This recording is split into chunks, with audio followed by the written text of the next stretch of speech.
classroom assessment content goals.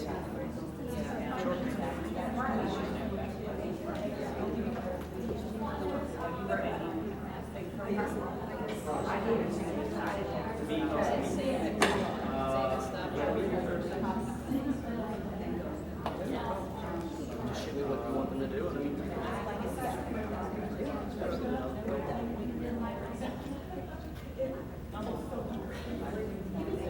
I hear you. I hear you. Absolutely no problem. Just read. Can you just read? Yep. Kyle Egan doing awesome in career history class. I'll tell you what. I don't know. He's a troublemaker. What's the win mark? 100. Yeah, he is.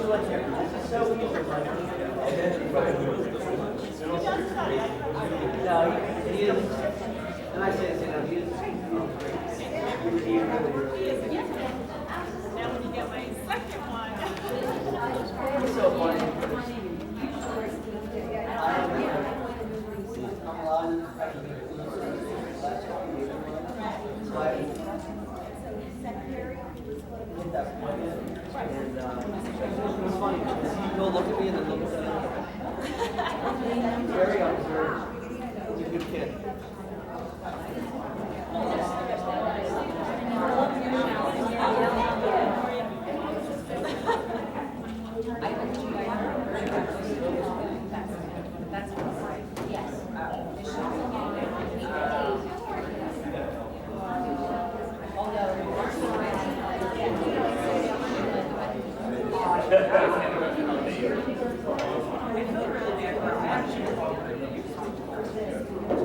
When I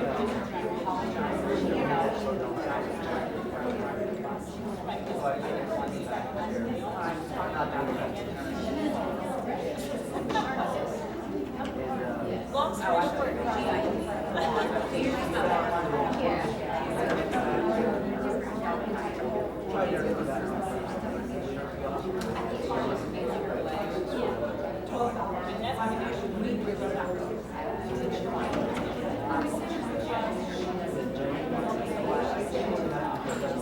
but she's very flexible.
That's exactly what you do.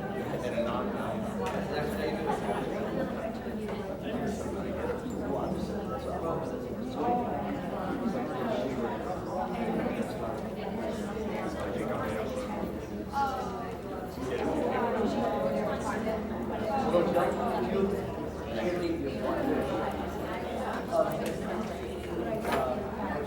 on my side.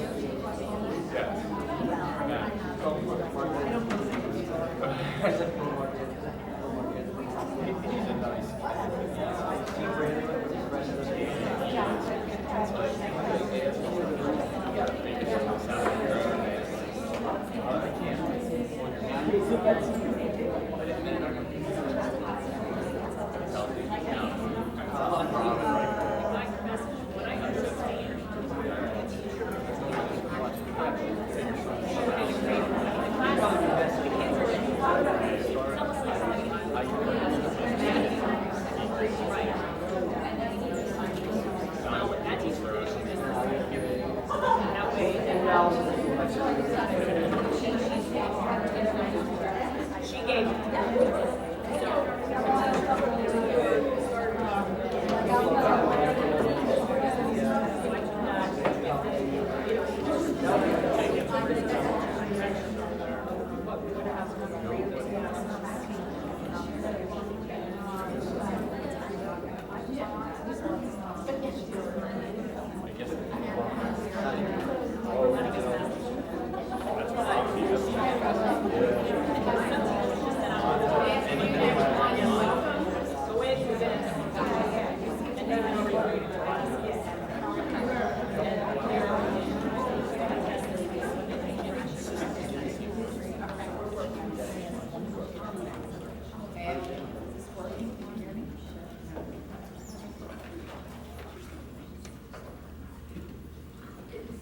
Good afternoon, everyone.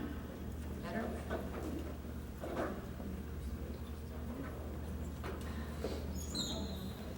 All right, let's see. Curriculum and resource approvals and action items. The first item on our agenda, we request approval of the following STEM curricula: Health and Physical Wellness in the 21st Century 1 and 2, and French 2, French 3, and French 4. Curriculum leaders, I don't know if there's anything you might like to share with Curriculum Council about the writing of this curriculum, other than that our focus really was to take the curriculum, ensure that we were meeting standards, and put it into the district curriculum framework. Mr. McConkey? Yeah, that's about it. I worked with Liz Morrow and Can you speak Eric. into the microphone? Oh, sorry. There we go.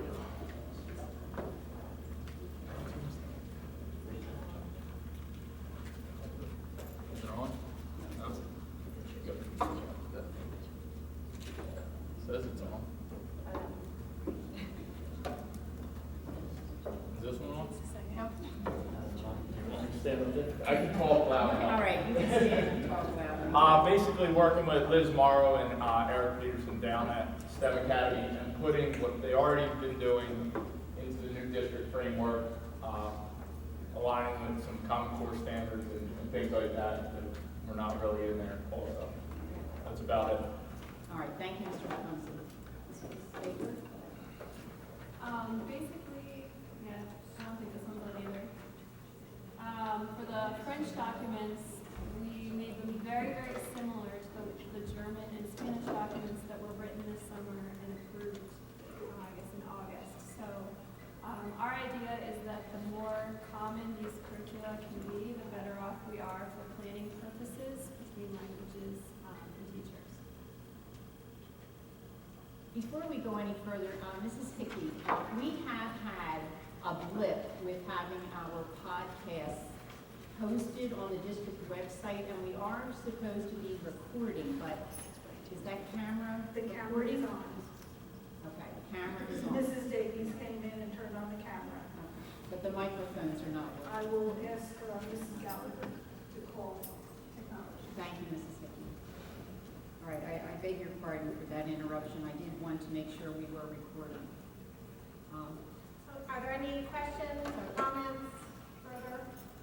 This was a carryover. We had a bunch of approvals for STEM curricula at the beginning of the year, and these were the last reading review, correct? That's correct. This would be the end of the curriculum. Is there any reason not to pass this on, ladies? Thank you. Let's move on to anything else. Thank you, Mrs. Simonelli. Next item on the agenda is Dr. Mussolini. So since he's not here yet, we'll move on to the next item. We request approval of the Advanced Placement Curriculum, AP Government and Politics. Sharon Jackson, our curriculum leader. Sharon? Thank you, Dr. McNeil. Good afternoon.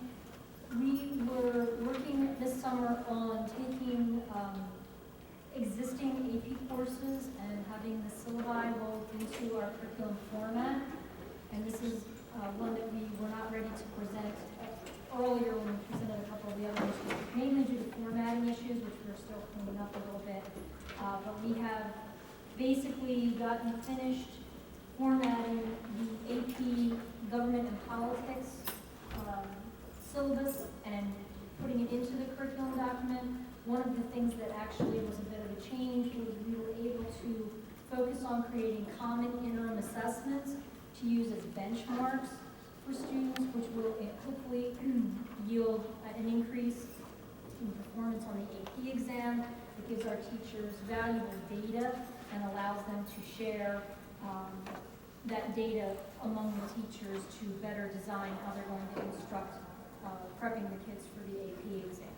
The document is pretty much finished. We have a couple of formatting issues that we're dealing with because we were using Google Docs and it's a bit difficult to get that into the framework. Other than that, This is Franny. Is this a full year course? it is a 4-year course. Okay, so it's different from the current AP government, that's only one semester course? Well, that it is a full year course in concert with the sociology or the honors economics. But this AP government and politics Is the same course. It's taught over the full year in concert with those other 2 bits, but it's the same course. It's not a new course. It's identical. The course that exists. Any other questions? The mic is on.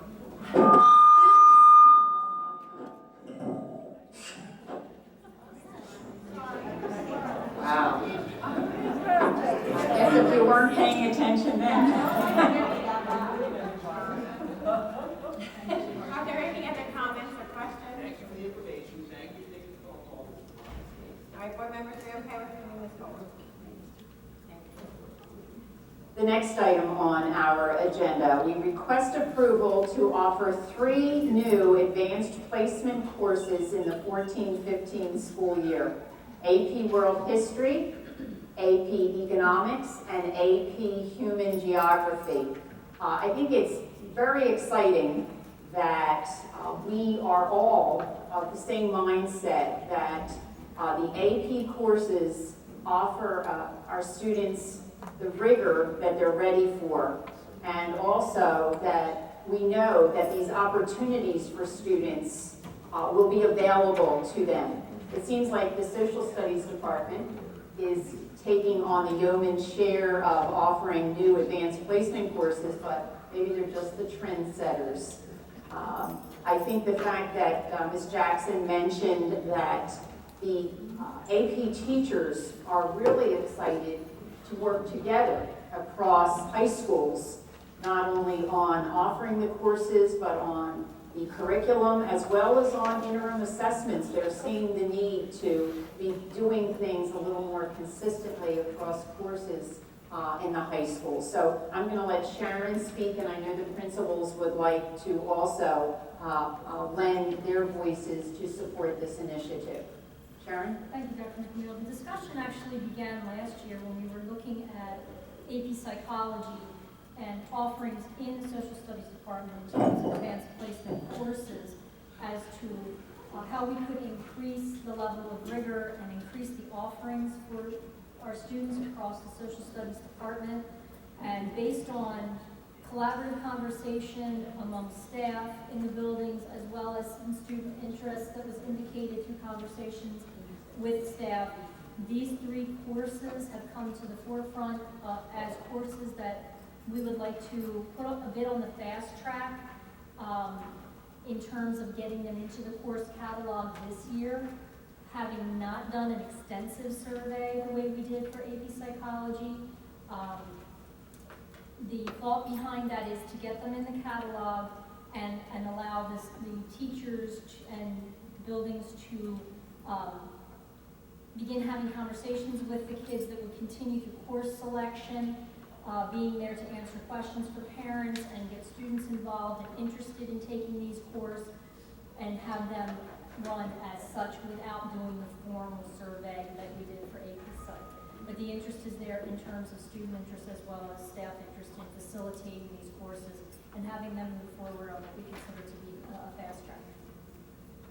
And just to support what Sharon is talking about in terms of the process, we're thinking that, and the principals have assured me that they can fill a class of students. But in the event we don't, in each building, we would not be ordering resources until we are assured that we have a class of students at the minimum who would be enrolling in any of these courses. Should we not have sufficient enrollment, then of course the course would not run and no money would have been expended. So Mr. Hurley, Mr. Barker, if there's something you would like to add to this conversation? I think, Linda, I think you hit the nail on the head, is that we want to offer the course. We firmly believe that we can run a section of each, and we want to continue to look at ways to offer different higher level courses for our students so they can proper level of rigor. We're hearing that from our students, we're hearing the need from the community, and we want to meet that need. And we think our students are up for the challenge. And the whole idea is continue to offer the rigor and then balance that with, just like you said, Linda, if there aren't the numbers, we're able to get those numbers in time to make a decision whether to run it before we have to expend the money. So this is a win-win. This is a great opportunity to put it out there, place it in the kids' hands, and see, do you want to pursue this? And if so, we have an opportunity for you. And I think with the courses that are being offered, it provides them with some great avenues for some increased rigor in social department. Exactly. And I just think it's really exciting when we get to the conversation about the PSAT and taking a look at the projections that students will get in terms of their capacity for higher level, more rigorous courses in high school, and we start having those conversations with students. We have to be prepared to have the course offerings that the projection report is telling the students that they're capable of taking these courses. So we have to be ready with the courses. And the last piece is, to echo what Sharon said, it's really exciting when our teachers have already gone on their own and sought out training to teach these courses because they wanted to be prepared in the event that we offered them. And I think that's just a real credit to our teaching staff. Yes, it is, Mr. Hurley, yes. That's really exciting when the teachers are saying, whoa. In fact, I think we heard that we were going to offer AP World History and AP Economics, and Sharon, we pick up if I'm not right, but another teacher spoke up and said, whoa, wait a minute, I have kids who are interested in AP Human Geography. Can we also bring that to council? Right now, the AP option for sophomores in social studies is AP Euro. So is AP World History going to replace it, or is AP World History for a freshman AP option? What was the plan for that?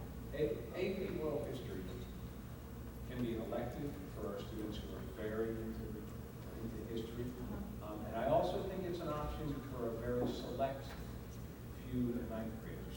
And I don't want to get back to where we used to be, where we were prohibiting students from getting into AP classes. But AP does talk about you have to exercise caution with ninth graders, but I do think it's appropriate for some. So I think that's something we'll have to work through as a team. But I think it's appropriate for some ninth graders and an elective for upperclassmen. All right, so could you explain that a little bit better? What is the ninth grade requirement for history? African Asian studies. So they would have to take, this would not replace that. They have to take the ninth grade requirement? This would replace that. This would replace it only for ninth grade? Yes. So if you were a 10th grader, this would have to serve as an elective? We haven't, that would be my belief, but we haven't mapped all this out in terms of what would replace. We saw world as being appropriate for some ninth graders and elective for upperclassmen. Okay, so talk to me about economics.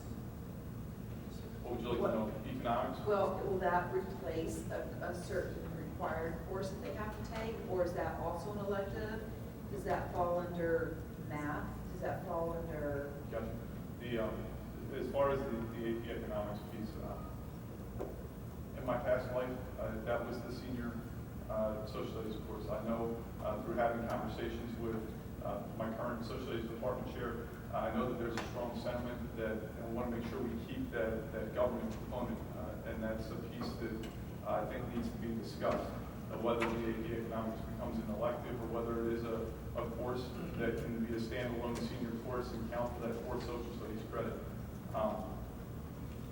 Either way, I think it's a good opportunity for our students, and to me, that argument is, I can see both sides of it. So for me, really putting the offering on the table to gauge the interest is what I'm really looking forward to right now. And whether it ends up ultimately being an elective or a replacement, I think we would have to look at the type of numbers that we're getting. All right. Mrs. Fitzsimmons, if I could add, we are having conversations this week about the sequencing of courses and high school program and what that looks like in Downingtown, what the state requires, and what we want that to look like in Downingtown. So we will be taking a look at just what the principals and you are discussing. Do we want a specific course requirement, or do we say there's a 4-year requirement for social studies, and here are the courses that you might select from? All right, so we'll hear back on that. Yes. And then my last question is human geography. I'm looking at the description. So do you have to call it human geography? Or is that the AP term? I believe that's the AP. That's the AP. The AP course is human geography. And We suggest they change that? we can suggest that they change it, but we want to keep it the same on the transcript for The other thing to keep in mind with social studies, we do have to understand that in the 2020, assuming state funds are still available, there will be a 5th keystone requirement, civics and government.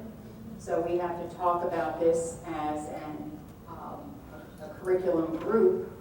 Do we prepare now for that exam? Because currently, students take government in for U.S. history in their junior year. And we certainly don't want to wait until junior year for students to be taking a keystone exam. So that's another consideration for social studies. Mrs. Crane, there were 2 economics, AP economics and micro. Did you have any idea which one for both were you going to offer? It's actually, it's a 1-year course, and it actually generates 2 AP exams. So the one semester is the micro, the next semester is the macro. Generates 2 exams. It's actually taught at a college pace, and then they ultimately can get 2 sets of credits.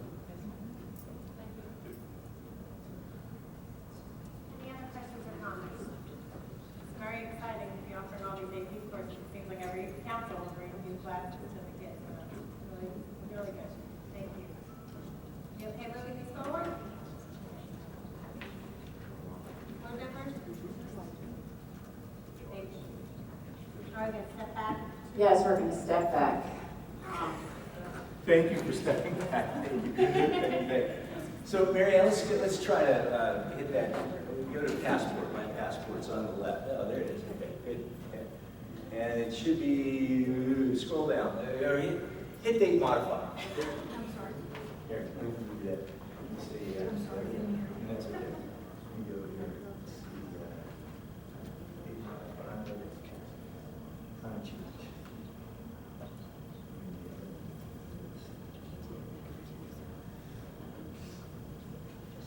Okay, very good. So let me come back to you since is this on? Did you guys turn it off? Did you guys want to give me a hard time? Is that all? Okay. Well, I'll yell. I'll yell. So last month I was to you about a proposed time change. So I'm coming to you again. Go ahead, Mary Ann. So take a look at it. The difference this month is that I'm going to go to the board also tomorrow night. And we're now going to talk about this at a higher level. And I'm going to show you the time frame and some of the things I did in terms of getting this started, this ball rolling. But that's the crux. That's the bottom line. Now we're going to get to the whys in a second, but just so you understand the bottom line. Current program, teachers arrive, teachers depart. I have a slide showing that the contract, the CBA requires a 7.5-hour day. And in between that are all different time slots.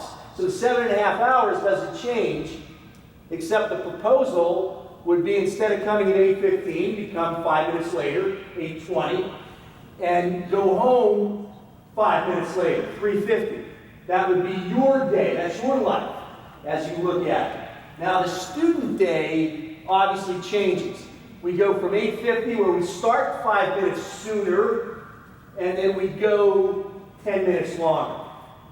So we're looking at a 15-minute total engaged time with elementary students. Secondary, you take a look, 7:10 to 2:40. That's the teacher time. That's the 7.5-hour contractual time. Their engaged time is a lot longer. Obviously, they're secondary students. The engaged time is a lot longer, 7:25. So the proposal, and you know, it doesn't do justice to the research out there. The research out there would probably start a secondary day at 9 o'clock or 10 o'clock in the morning. Unfortunately, it's impossible in fall and spring sports. I hate to say anything drives our schedule, but we'd have so many kids leaving class if we really started where the research says and ended at 5 o'clock, so that secondary high school kids can go home and stay up until 2. And then they can get up later and get into school. Just doesn't work. Plus, there's a custodial nature to this, in that typically in schools, as a school leader, we always wanted the older kids home before the younger kids. So if a parent had a 7th grader, an 8th grader, and a 4th grader, the older boy or girl would be home before the younger one gets there. So there's a lot of reasons that we just, it's hard to follow that research. But, you know, it's something. So you look at the current day, and our teachers would start, as you can see, 15 minutes later, which actually gives me 15 more minutes in the winter to make a decision. Instead of like 4:30, I'll take 4:45. Because we can get a little bit of an updated weather, even for 15 more minutes. But believe it or not, and we would push the day up a little bit. Again, 15 minutes, 7:40, and it would end at 2:40. So no difference at all in the secondary program. We're not adding time. We're just starting a little later for secondary kids and ending a little later. That won't impact athletics tremendously. Tremendously. And then, of course, there's the teacher departure time. Go ahead, Marianne, go to the next slide. So the CBA is up there. The work day in 6-5 will be 7.5 hours, and then it goes on to talk about some other things. And then 6-19, the elementary instructional day is 5 hours and 30 minutes. Grades, not once, one, grade 1 to 5. And the kindergarten instructional day, 2 hours and 45 minutes for AM and PM sessions. So if you remember those times, you might want to jot them down because the slide's going to go away. 5:30 and 2:45. And go to the next slide. So there's where we are. Currently, we're at 385 minutes. So it's like 6 hours and 41 minutes. Is that right? I think 385-minute total student day. So that's where we are right now. 640, something like that. And if we move to the 15 additional minutes, you go to 400, and you go 6 hours and 56 minutes. So the length of the instructional day is not defined by that contract. It's the length of the day, the total day, excuse me, is not defined by the CBA. What's defined by the CBA is instructional time, engaged time. So look at the engaged time, because Encore is not engaged time for a 3rd grade teacher. I mean, it's your prep time. So they're not engaged with kids. It's not instructional for you. You're prepping. So your engaged time currently is 295, goes to 305, 4 hours and 92 minutes of engaged time to 508 is what it goes to. Well within the confines of the CBA. As you can see, the whole day is. And you can see what we're proposing. Go ahead, Marianne. So, Marianne, go forward a little bit. Maybe we'll go back. Oh, no, stay there. Okay, timeline. So, we began looking at this last year. But in July is where we really reviewed the elementary, compared with Chester County. We looked at time frames. We looked at our elementary program compared to national time frames of when students were in school. And we reviewed the CBA, obviously with our attorneys. So that's what we did in the summer. August 21st was our first PLC meeting. Those of you who know PLC is our meet and discuss with the DAEA leadership team. And that's where we proposed it to them on October 21st. On September 3rd, I came to you and we showed it to you again. Only we didn't solidify those time schedules. If you think they were a little bit different on September 3rd than what you saw today, we moved them a little bit. The elementary principals thought they would be a little better one way than the other. So here we are on October 1, and here we're in front of you one more time because tomorrow night we're going to do this with the board. And now I certainly wanted it out on August 21st. When we met with our DAEA leadership team. I was hoping it was out. And I really was hoping it was out on September 3rd. And now we got to get it out. And we're hoping the newspapers will pick it up and we can begin to generate discussion. Because from October 1st, October 2nd is the presentation with the board when we meet in our work session tomorrow night. And from there, through the final vote, we want to be responding to questions. Questions you might have, questions might come from parents, questions from wherever. We want to begin to look at those questions. So we have a proposal out. We didn't say that we were doing it. We have a proposal out. And we want to look at what could be right or wrong with that proposal. October 30th, we would like to have Jeff have a busing schedule for us because that's a big part of this. You're going to see in a minute. One of the key reasons we're looking at this is to go to a two-tiered busing system, as well as the 6th grade program, as well as having a 6th grade school on an elementary campus. Ladies and gentlemen, you probably studied Peter Senge in your work in leadership. Peter Senge talks about systems. He says everything in an organization is interrelated. It's systemic. It's system related. So this isn't just a time change that we're doing capriciously. Like, let's just change the times. Not in the least bit. It's tied to a whole lot of systems, including the fact that we're putting a building on an elementary campus. Transportation becomes problematic. Can we double up on transportation? Can we transport kindergarten kids with 6th graders, since we have an elementary school on the campus of that 6th grade center? The 6th graders will be losing a half hour of time in the middle school schedule. How do we cope with that? Can we do something to ratchet it up? We know that we're taking time out of our encore teachers in our elementary schools. Could we add time to the encores? This is an absolute mix. It's a confluence. It's not just, let's do this. Not in the least bit, ladies and gentlemen, not in the least bit. All of what I just said mix into this, and I'll show it to you in a second. So we do the busing mock-up, we see what the expenses are for the board, and at that point, I'd really like to move on, if we're going to move on. If not, I mean, we could wait until December. We got a new board coming on. I'm concerned about that. If we have new people coming on, they're going to say, I don't have enough time. I don't want to wait until January, February. It's just not enough time for parents. Everybody needs to make adjustments. So time becomes important with this. So we'll see if we can get this done I would like it in November. I don't know if it'll happen. I really don't know. And it's not like you put a gun, you have to vote, yes or no. The board's got to be comfortable with it based on hearing from you. Mary Ann, flip to the next one. There's the time sequences. For those of you that missed it last time, here's Downingtown currently.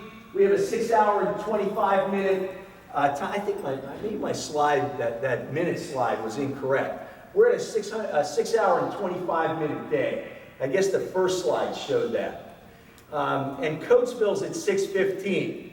So you can see that 4 districts in Chester County have 5 additional engaged minutes. 3 districts have 10 additional engaged minutes. 2, obviously 20. And then Great Valley is leading the pack at 6:48. That's engaged time with students.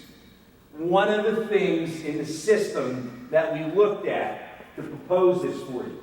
This is what exists right now. Go ahead, Mary Ann. So, in a very busy slide, and I'm sorry for that, the rationale. Why? Well, we do think our elementary program is one of the shortest elementary programs in engaged time in Chester County. Is that what we want for Downingtown? It's just a question. I certainly, as the educational leader, you're just seeing AP courses, you're seeing academic rigor. I hope in the 4 years that we've been together, you've seen that as a tenet of what we believe in. Push kids, build it, and they will come. Have 9th graders take that AP course. I have no problem with that whatsoever. So the question is, are we happy with one of the shortest engaged times in Chester County, and by the way, even nationally? I think the average nationally is 620, 625, somewhere in there is the national average. So we're not quite there in that national average. The onset of the 6th grade program located in an elementary site requires time schedules to be more congruent for busing and sharing of teachers. So we can share with Shimona Creek. And I'm talking on poor teachers, certainly.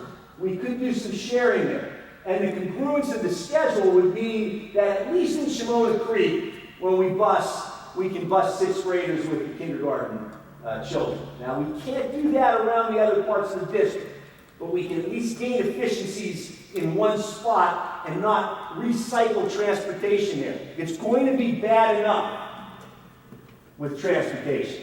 I'd like to do it once during the day, and then once at night rather than twice. Just to me, and you can tell me I'm all wet, I'm all wrong, I think that makes more sense. Elementary program will align the secondary program having a 6-day cycle. That ties to the World Language Encore, being the 6th encore to create the 6th grade cycle. Folks, you got to look at the systems. You got to look at all the things that we're looking at here and putting this together. 5-day subjects meet 36 times for 45 minutes. That's your encores. What we're going to do with the 5 to 15 minutes is we're going to give it back to the encores.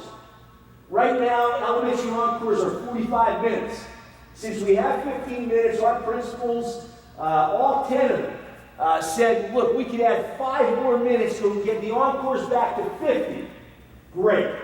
So, well, you can see, while the encores would be they'd be losing 6 periods, right, to go to a 6-day cycle. They're losing 270 minutes, but they'll gain 120. So the loss of instructional time, the net loss is 120 minutes, not 270. Now you can make the case, but Larry, when we lose 6 periods, there's 6 periods. Yes, you can make that into different periods. Sure, we get that. But from a time standpoint, you're not losing the amount of time that we thought you would lose last June. And we found a way to get some time back into the encores. 2-tiered busing system. Look, folks, we put systems. We put buses on the roads 3 times. In the winter, in the spring, 3 times we crowd the roads because of 3 different start and end times. I think that's excessive. Actually, for our townships, to be honest with you. I'd like to see what the cost difference would be, we went on a two-tiered system. So we go K6, same time schedule.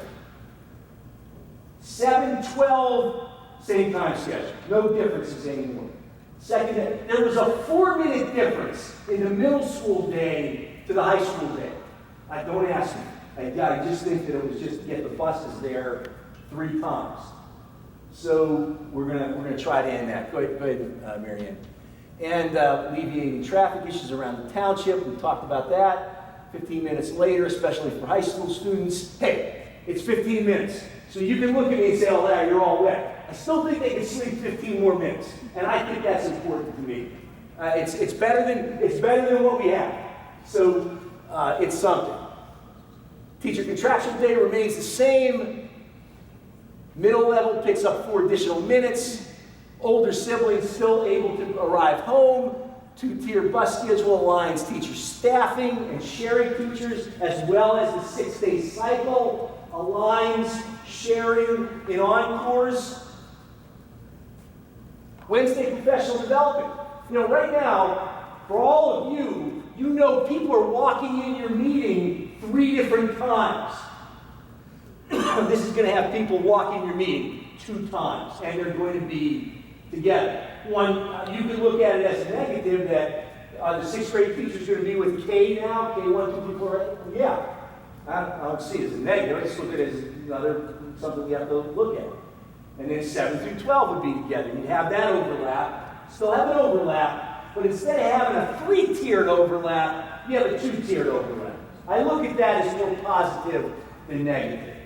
Mary Ann, flip through it. That's the rationale. There are drawbacks to this. To be honest with you, I have a lot of them listed, and I just didn't get them up there. I'll do it tomorrow for the board if you want to come. There are a lot of negatives, but there are a lot of positives. So that's what we're doing. That's part of our proposal. Does anybody have any questions now that I can answer? I know, Linda, this is too long. I have one question as far as clarity, and you're going to bring this to full curriculum, to full committee of the whole tomorrow night. But you're not actually looking for board approval of it until November. Right. So we're bringing it so we really make sure we get it out, maybe in the newspaper, and start to get the feedback that we want. You know what? I'll work with Pat. Maybe we can create a website on questions, respond that way. We can do things like that from the community standpoint. There's parents that obviously have to take daycare into consideration. A lot to do in a time frame that everybody's got to get used to. Some major changes next year as we look at it. Thank you, guys. So Dr. Mussolini, Yes. I think the curriculum leaders share information from BCC at the early dismissal professional development. Some of the questions that teachers have been asking them were about, when were they going to find out about the 15 minutes that were going to be added? Where would the 15 minutes be added? So if you're okay with this, maybe we could just lift a couple of your slides. You can send, Mary Ann, you can send everybody those slides. Okay. There probably could be a little more on the con side. So let me just send them to you, and we'll get you the con side to them, get to all the principals. Part of that answer does lie with the principals as to how they're going to use it. We know 5 minutes is going to go to the encores. That means you got 10 minutes in with your kids. So part of how they're going to use that would be to ask Bob where he's going to put it, and Joe and everybody else. Thank you. Teacher leaders, are you hearing anything else? Because I think that would be helpful for Dr. Mussolini to try to create an FAQ if anyone is hearing anything that teachers might be asking about. Okay. And Dr. Mussolini, we did have this on the agenda and Curriculum Council request approval, so we'll just... let's put it as a discussion item. Discussion item. A presentation, and I'll do that tomorrow. Same thing as we did here. And Dr. Mussolini, would you be on the agenda for November asking for approval then? Yeah, let's see how that goes. See how all that plays out. You're flexible here. Yeah. Thank you. Okay, we have field trips. Ms. Saxa. Thank you, Dr. McHale. We do have 2 field trips that are posted, as you can see. One, both are applied to become part of the bank. The first field trip that we refer to up here is something we've been doing annually as members of the Delaware Valley Consortium for Excellence in Equity. It used to be called the Delaware Valley Minority Student Achievement Consortium. Oh, I remember it all. So they've changed their name to make it more manageable, but they have not changed the purpose or the activities. And this is a student leadership conference where students of color from each of our secondary schools are recruited to attend this workshop that concentrates on building leadership skills. And then they take what they've learned back and share it with peers, maybe through, there is a Black Student Union in one school, and then through other avenues the counselors help to create for them in sharing what they've learned with their fellow students. What we have here is an application for all the secondary schools to attend. It's actually on 2 dates. The high schools are November 14th and the middle schools are November 15th. And that's how it's run each year. In addition to that trip, we are requesting for another trip to be banked. And this one is actually led by Mrs. Hambicki, who is here with us somewhere. There she is, there she's in. This is where students will participate in a seminar with the Penn mock trial students. So they are competing in a simulated jury trial, and our students will then better understand the legal profession and the judicial system as a result of this. No school time is missed for this. Mrs. Hambicki will be escorting students in the evening and on the weekend, all weekend long. I think it's 9 to 5 each day and in the afternoon on Friday. So I would like to request approval of these trips before bringing a third trip for discussion. That's okay. The third trip to discuss is one that we actually received an application for it in May. It is a trip that has been taken traditionally for the last several years where middle school students go to Quebec each year for 3 days. Unfortunately, the application that we received this year in May was for a professional development day. They were intending to go on January 17th. And also, we did not receive it 12 months in advance. Our policy is that international trips have to be requested 12 months in advance. While that's true, our practice was not necessarily to hold people to that 12 months in advance provision. So we did let our sponsoring teachers know that because it was not 12 months in advance and because it was a professional development day that we could not approve the trip. They worked very hard to try and rearrange the trip so that students and teachers would not, so teachers wouldn't miss that professional development day. They were actually able to do it so that now they are asking permission to attend this trip so that this group of students doesn't miss the opportunity to go to Quebec, and they would do it over winter break. Now, they are acknowledging that it is, again, it's not 12 months because it just isn't, and they understand that. They are willing to comply with that in the future. There just wasn't the understanding at the time. And now there is actually September's curriculum meeting. As we know, everybody went over the rules for field trips through the letter. So now there's no question about that. So I am asking for approval of this trip. Again, it's only a one-time only.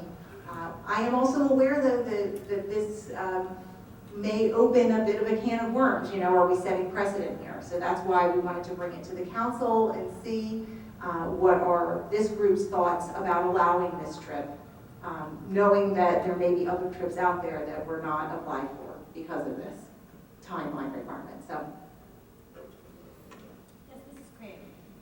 They don't fly, do they, on this trip? They take a 12-hour bus ride. And I think the 12-month rule was put into place for international travel where there was flight involved. That was a primary concern. We did not delineate that on the applications or in the policy, but yes, okay, Well, I think primary when we were concern. thinking international travel, we were thinking you had to fly, but this is an example of international travel where you don't have to fly, and they don't. Right. So I see that as a loophole. Yes. Any other questions or comments? Thank you for pointing that out, Mrs. Graves. Yes, Mrs. Burkett. Well, the other in support of it, they're not going to lose any instructional time. So I don't want to tie the hands either if an opportunity arises. For me personally, it's the instructional time, which is always difficult. So the year advance allows people to make up the instructional time and be aware of it. So I'm comfortable moving it forward because they're not losing any instruction. I'm just wondering if it would be possible to update that policy. I know that there was confusion about the 1-year clause. I don't believe that it says right now that that flight is a consideration, having to take a flight. So just to avoid future confusion, we could consider revising that. I can ask Dr. Reed to do that. I know that he works on policy. Oh, sorry. Yeah. Well, I'm not sure if flight is the reason.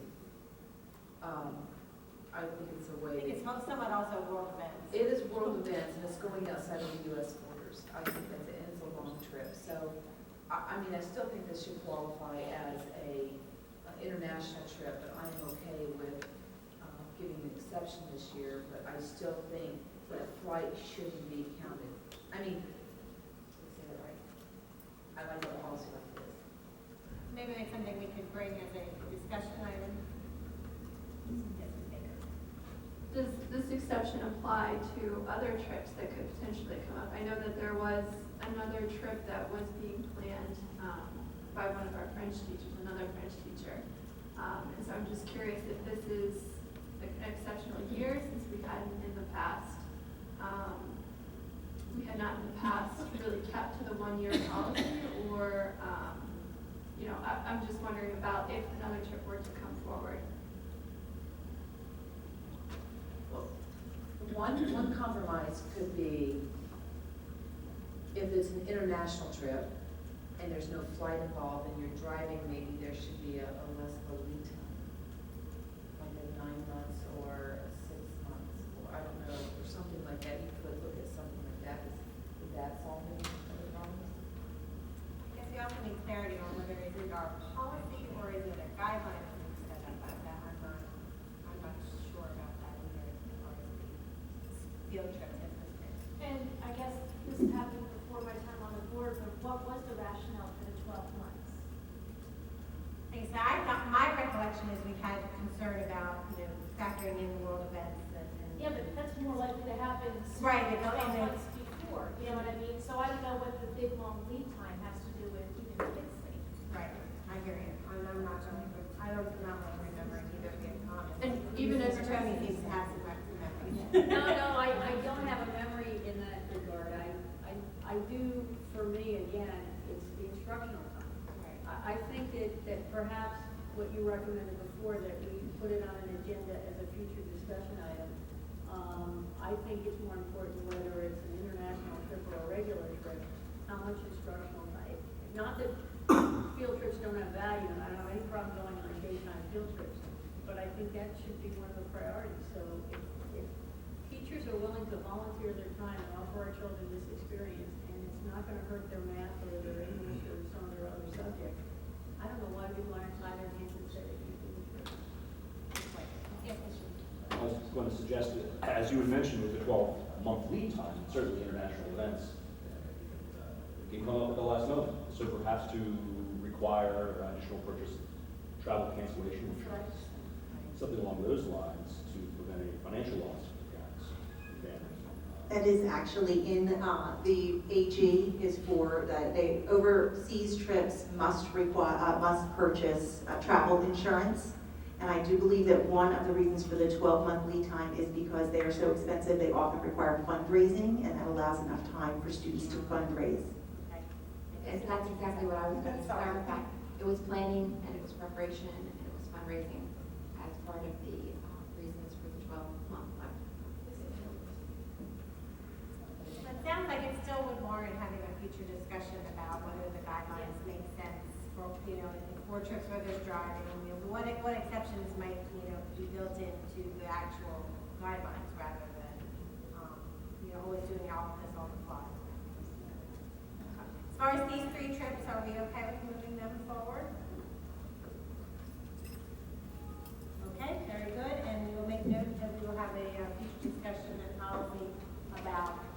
the guidelines for scheduling trips. And if I could add, this was a late breaking request that came this morning. Anyone that knows my email inbox knows that usually I don't get to emails that people send to me that day, on that day, but I happen to be more current with my email inbox, and I do have a request from Mr. Lister at the STEM Academy, which has gone through the curriculum leader, Mr. Spears. And I think with field trips, we always have to keep in mind the benefit to the student. And lots of times, trips come up for teachers as an opportunity, and they don't have a 1 month or a 3 month window. It just happens to arise. And I think this is what happened with this trip. And I will let Mr. Spears speak to the details, but I believe this is a banked set of trips because it's to Drexel University for a meeting with a professor, Dr. Russell, who is the head biology professor at Drexel University. And so the students will be meeting with Dr. Russell to discuss the green wall, which is vital, according to Mr. Lister, to their group's designing and research of their own green wall. The students and Mr. Lister want to expand their skills in the type of plants to use and overall environmental engineering. The costs of the trip are being funded by the Downingtown Educational Foundation, and the students will be taking the SEPTA Downingtown train. The date is October 11th, which I believe is Friday a week. So Mr. Spears, help me out. Very excited. I'd be glad to. At STEM Academy with our design engineering course, the students are exploring various areas of engineering of their own particular interest. In this case, there's a group of about 12 students that are working on developing an environmental engineering project known as Green Wall. This would be a self-sustaining growing platform for plants that's incorporated in LEED certified buildings in order to assist with the environmental quality, air control systems, and things like that. There's a award-winning green wall at Drexel University that was developed by this professor. And the professor did have availability to meet with the students, talk about the design process, which all design engineering students need to learn, and actually talk firsthand with the actual green wall structure that was created there at Drexel. I know it's short notice, that's why it's come up for you at the moment. But it would be beneficial, I wouldn't say vital, but highly beneficial for the students to have the opportunity to go and meet with the professor and see the technology firsthand at Drexel. Is it just STEM students? I'm sorry, I missed that. Is it? It's just students that are involved in that particular project. With Mr. Lister and myself, we have some 130 students. But there are various areas, electric car project, hovercraft project, multi-rotor quadcopters, bioengineering, replacement needs, on and on. In groups from 1 to 5 or 6, based on their own interests in exploring engineering. So this happens to be 2 teams of roughly 6 each that are interested in developing this investigation, and then also to then develop and build a green wall system at the STEM Academy. And that's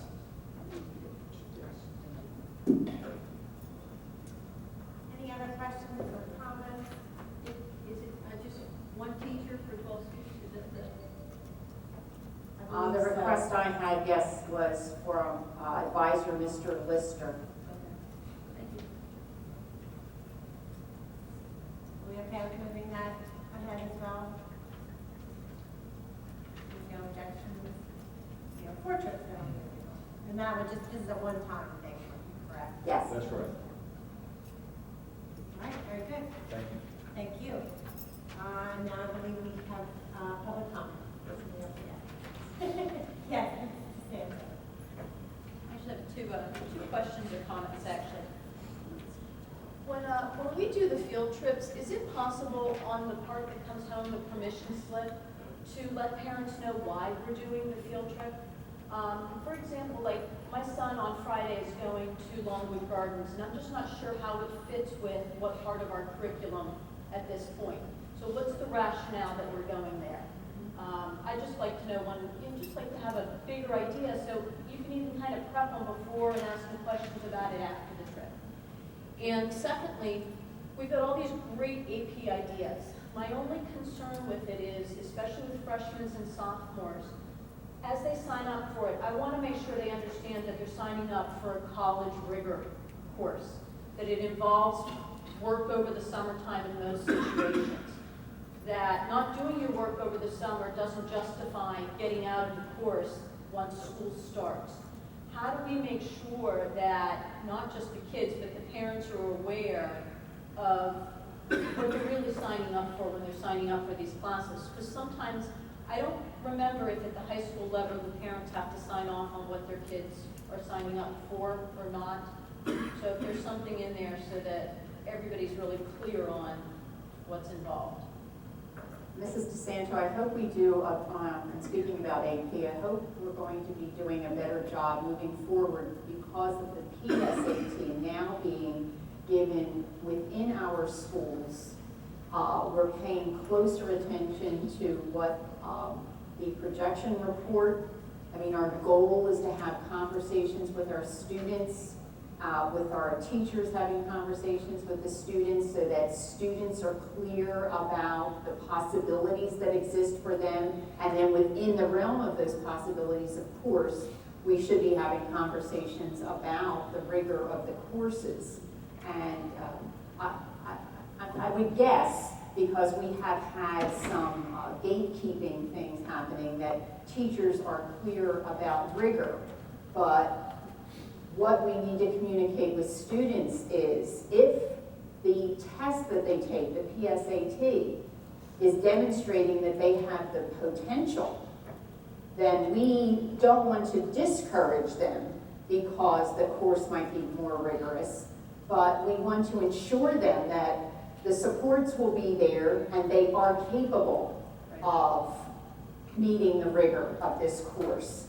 Because we know oftentimes children take the path of least resistance, so we have to make sure that we give them the support along with the encouragement. I think that would be the key. And we do want to do a better job with communicating all of this to parents. When we get to PSAT, even myself, and I don't know about you, but to just see all the possibilities that exist for a parent to really explore their own child's future through that assessment. And the field trip suggestion, I think that's excellent. Sometimes we assume that parents really aren't interested in a curricular connection. We figure that you're just, okay, if the school wants to take my child on a field trip, it must be something related to what they're doing. So that's really exciting that, you think parents would want to be involved at that level and encourage further exploration of the field trip. So thank you. And I also think, that ties in, some of us have had conversations about just better informing parents in general about what all the possibilities are when they reach the high school. I know, for me, at this point, I have one child at STEM, but I don't really know what I would be choosing going east or west if my daughter goes that route. When you're the first time parent, when you're taking your first child through all of that, it's kind of daunting with all of the wonderful options that we have available and helping them choose what is best for them. So I think part of informing the process is a good suggestion. Yeah, and encouraging parents to use our website. Our counseling departments, at least at West, I haven't looked at East, they have an incredible website with information there. The course selection book is so full of information. The parents really need to know that you have resources, that there are places, and part of the responsibility is on parents. But they need to know that there are places to go to be able to look at those kinds of things. And the easier we can make that for them, the better. I think if we had AP courses, though, makes an excellent point. Students need to realize that they can do the work and they're capable of it, but there is summer work involved, and there is an expectation that they're going to start the course. Because I know this year there were a number of issues where first day of school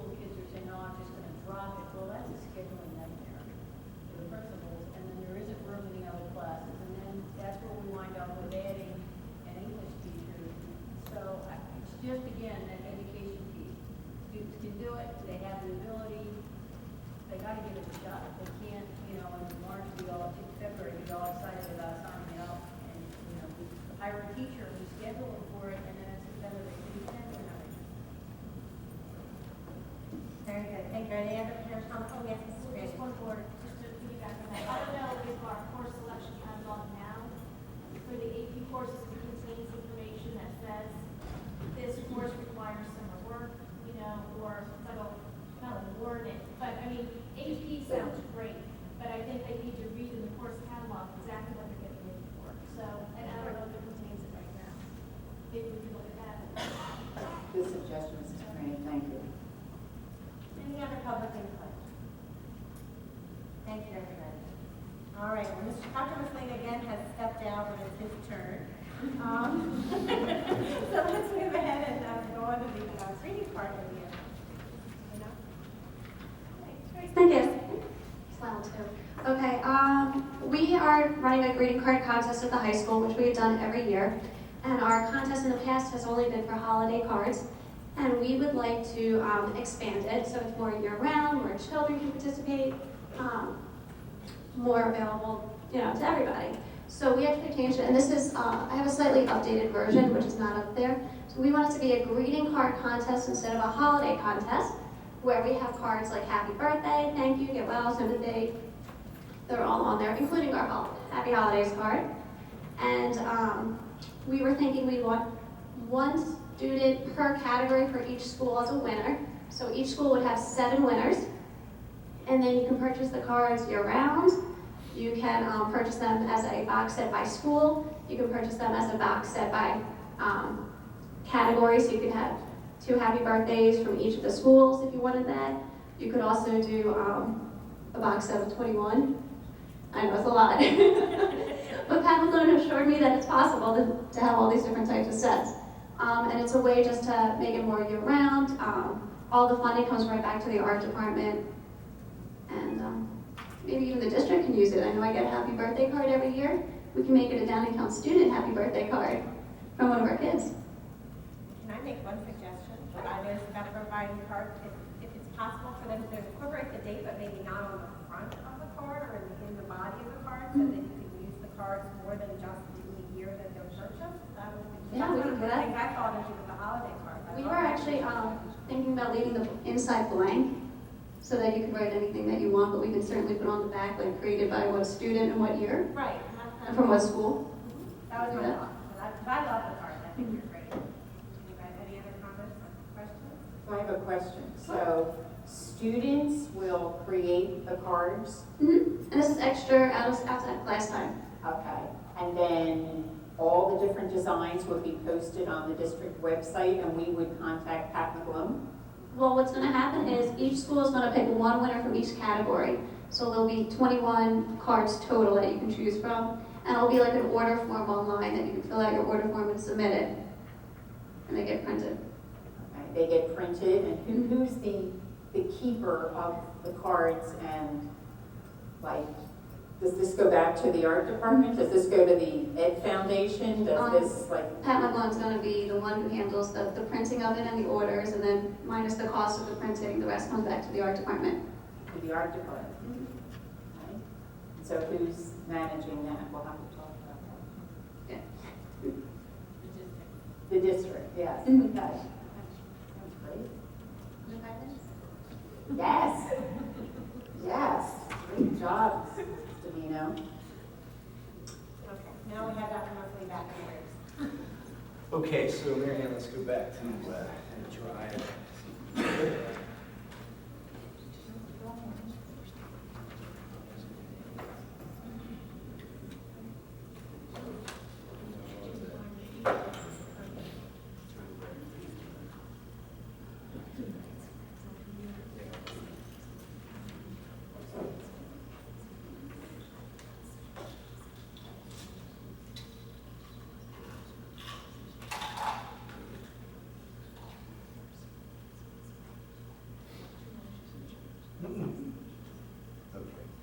I'll let you kind of scroll up. So thank you to Jennifer Saxa, who actually saved me today and put this together for me.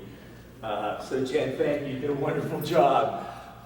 We had all these in different spots, and my life is a mess. So It's just not getting done like I'd like it to get done. But here's the action plan for the Rosetta Stone implementation. So Mary Ann, scroll up. This is our typical action plan, or scroll down, or the other way, I'm sorry. The other up. That's my fault. Yeah, so there we go. First thing is present professional development implementation plan at BCC. I guess that's today.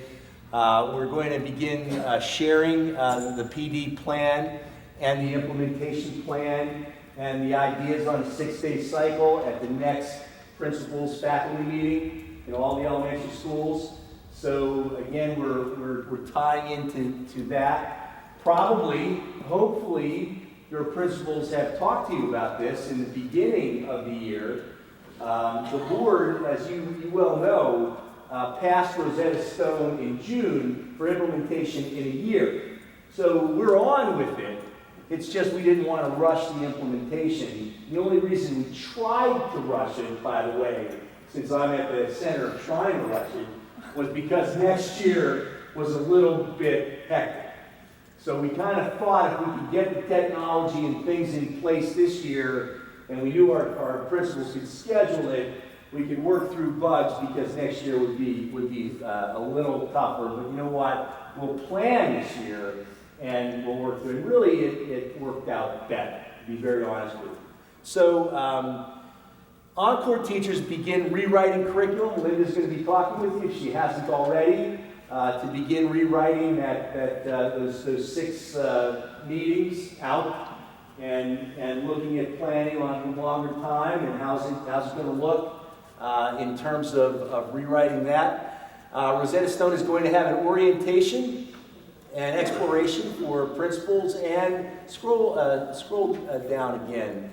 I think it just continued on the next block. And Encore teachers, okay, good. So I think that's October 16th. So here's the story. What we worked out with Rosetta Stone, ladies and gentlemen, for all of you in the elementary school, sorry secondary folks, you're not included in this, but for all of the elementary folks, by October, we'll have site licenses for you, for everybody. So we'll start with our principals and our Encore teachers, and they'll get to play on it if they want, if you want. And because we're going to approve the purchase order, I hope, with our board next week, we don't see a problem with that. We'll approve that purchase order. That kicks in all the professional development starting now through next year. So in other words, we'll pay for it during this budget cycle, which we've had budgeted, and it will actually be for the next budget cycle, which is okay. It's okay. It's pretty good from a budgetary standpoint. And what it does for our elementary folks is it gets you to play with the program starting in October, as soon as we can get it out. I don't know if we'll get it to everybody on October 16th, but definitely all the Encore teachers will have it.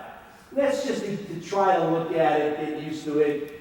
Principals will get a look at it, get used to it. We'll get our tech people looking at it to see exactly what we need in terms of technology. And the rollout then begins pretty much in earnest. You have access to that program starting in October through June 30th of 2015. That's what this gets us. So it's October through 2015 under this license. So you got a lot of time if anybody's interested in learning a language. Maybe you just want to brush up on one. It could kind of be fun. This way you can plan that European trip or Middle Eastern trip, and you can speak the language pretty simply. Encore teachers have time to explore RS. That's going to be Connect Teams Wednesdays starting in November through May. Continued curriculum revisions, that's with Linda and our curriculum leaders and our teachers in the elementary program. Technology and facility needs starting in October right up through spring. We'll be ramping that up and trying to understand where every principal is going to teach it, what the headsets look like. We are planning an implementation in kindergarten, in case you're interested. We've been through that. We've talked to all of our principals. Our principals said, give it a shot. We talked to Rosetta Stone. They don't need a 40-minute, not kindergarten kids, don't need to be on for 40 minutes. As a matter of fact, I don't know if it's even 20, I'm not sure. 15, something like that. What is it? 15 to 20. 15 to 20. So, and it's a totally different program for early childhood. K, 1, and 2 have a totally different program than what you'll get if you get a program. So that would go discussions of language groupings. So we really want to group our kids. We get the fact that this is all done technologically. We're excited about that, but we're not like overjoyed. I mean, as you know, we're looking at a blended environment with a cyber coordinator, by the way, starting next week. We're all excited for you secondary folks, and they'll be in touch with you probably next week. And we don't look at it in full cyber. We're going to run a blended program where teachers meet with kids. So we're looking at this in the best possible way we can for students. Same thing here. What we're trying to create is we're trying to create alike groups in every school.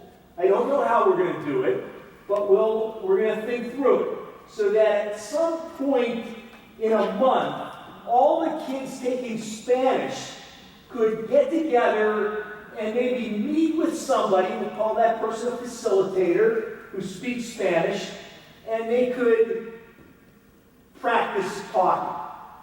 And maybe talk about culture, and maybe we could do a food day, some fun things, so we can introduce culture and talking rather than just being on a computer.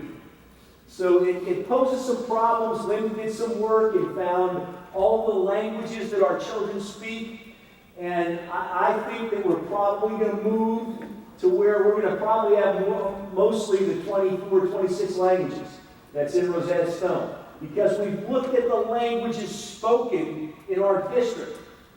So we're not going to take Hindi, I guess, out when we have people that speak it in our district. Why would we eliminate that? Where the child might have been born in the United States, but the child's parents speaks Farsi or Hindi.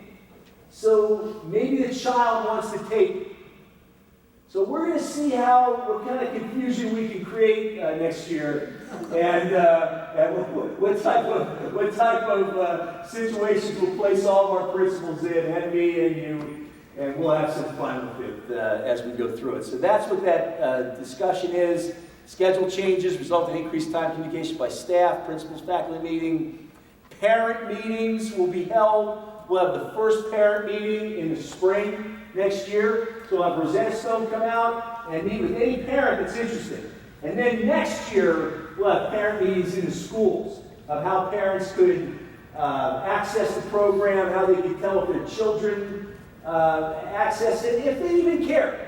And you know what, guys? We'll have people that we know won't care. They maybe won't do well with it. They won't look at it. But I can also tell you, we'll have some parents, maybe a lot of them, who will care. And say to their children, let's get on Rosetta Stone today. It's a 2-week Christmas vacation. Let's do some Rosetta Stone. We have that for you. Let's play with it. You can access it on iPad. Anywhere you have the internet, with your password, we'll all get, all you elementary teachers, will get your own password, and you can access your program on Rosetta Stone. I do think, if you have a question, I think you can pick one language. I don't think you can just keep switching. So whatever you choose, that's what you have for the next year and a half. Same thing with the students. They'll choose a language, and then that'll be interesting too. So we'll see how all that works. Encore is May 21st, so that's where we'll bring everybody together. Mary Ann, see if Jen's got more on there. Yeah, we do. There's August training next year, where we've got 6 hours of training for all the Encore teachers. Now again, that's because they'll be helping monitor the program. So they're not, no one's expected to learn a language. All you're expected to do is help the kids and be able to answer some questions about getting on, and we'll provide the technical help, and Rosetta Stone will be there. It's not a perfect world, but as I explained to you the first time we did this, the problem that we have is to put a human there for $600,000 yearly compounded with raises and everything else, salaries and benefits, versus this for 100. And it's just a big delta. So while I look at our Encore teachers and I say, we're certainly not trying to harm you or take anything away from you, like never. We need your help to be a part of our team. That's what we need. And if we went on a 6-day cycle and we brought in aides, all of our Encore teachers, I think you know where I'm going, there'd be jobs lost. There'd be periods that wouldn't be filled. If we moved to a 6-day cycle, which is something that this district wanted to do for a long time, we would be losing Encore people because there wouldn't be the subjects. So this was a way to keep our staff, get us to the system. Remember the system I talked about. Not just one thing, it's a system. It's interrelated. And follow-up trainings throughout the year, and in May 2015, we have our evaluation. Jen's been working on this, Linda's been working on it, our principals have been working on it, Rob's been working on it, I've been working on it for 7 or 8 months. And that's why we have the expenditure for our board here. That's why the expenditure is before you, because to trigger all this, they want to sign the agreement. I don't blame them. But we're getting our bang for the buck for the board. Now I'm talking to. We'll talk tomorrow. Any questions? I know you guys, oh good, glad. I was just going to say, you guys don't ask questions because it's probably me, right? You say, I don't look at those questions, it's a superintendent. Go ahead. When the children are signing up for their language, could it be done that the parents fill something out, unlike when we did Renzulli and the profiles had to be done in the classroom? Because that was in the early grades. Yeah. We'll work through, we're not that far, but that's great thinking. I mean, we'll think through that. Yes, I mean, certainly. We're not that far. You're ahead of us. Yes. Is English going to be one of the languages? No, yes. Yes, English is a language in Rosetta Stone for our ELL children. Yes. The ESL team is really excited because we see this as a way to provide additional support for our non-English speakers and our low-level proficiency. And we'd like to be a part of that for our students. Absolutely. There. Dr. Mussolini, I would say that it would probably be a good idea for the ESL teachers to work with parents, to your point of, Hindi being spoken at home, and perhaps that's what the parent would like the child to take. But I'm sure that you would have that conversation with the parent if the student were identified as in need of ESL support in the school. Maybe we could work within levels because a non-English speaking student coming into us and then going to another language could be confusing. So we thought maybe if we had our higher level of English proficiency, English could be an option, or their home language or another language might be a possibility for them. Well, I can tell you what, Jen and I can work with Rosetta Stone. I mean, this is a pretty big account. I think I can work with Rosetta Stone for maybe a child like that in dual language. So we can work with that.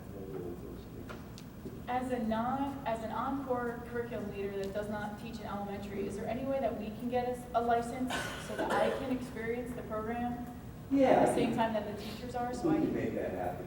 Sure. We can make that happen. Yeah. Is there similar built-in, or will there be time for 6th grade language teachers to figure out what's coming so they'll know what exposure is? Well, great question. So Tom in 6th grade, I think we're looking at 3 languages taught by a human teacher, by a human. No computer, no robot teacher. A human. Humans on the computer. That's right. What does that commercial say? Is that commercial? Am I still pretty? Is that one commercial? The applicant, am I still pretty?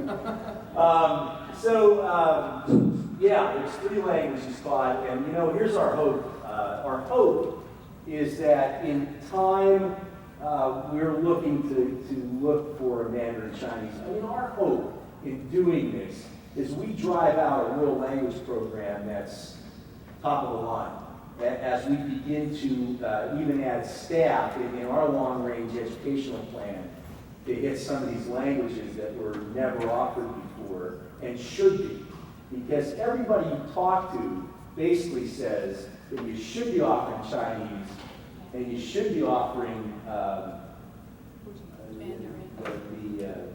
Arabic languages, because really that's the push.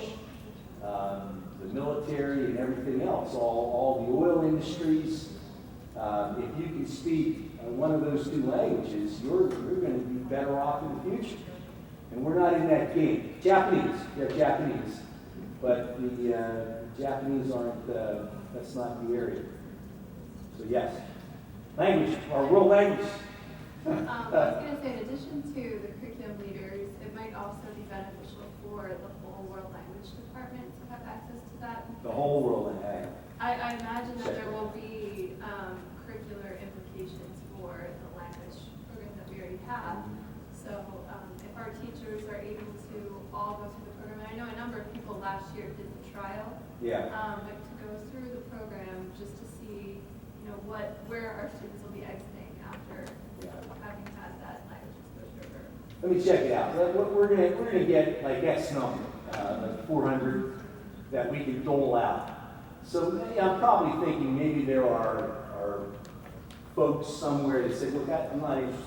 So, because they're not going to teach it, they teach second grade or whatever, and they're not going to be involved with it. At that point, Jen and I might be able to get them out to you, but just kind of be in line for that.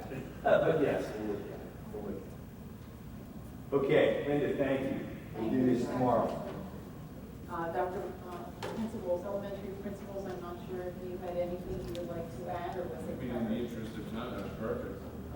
If there are any other questions, and maybe you're too scared to ask Dr. Musselman. Thanks, I'm paranoid with it. He hasn't left the room yet, Nick. Oh, sorry. Yeah, Nikki's still here. I think, though, that this is, it really is a wonderful opportunity.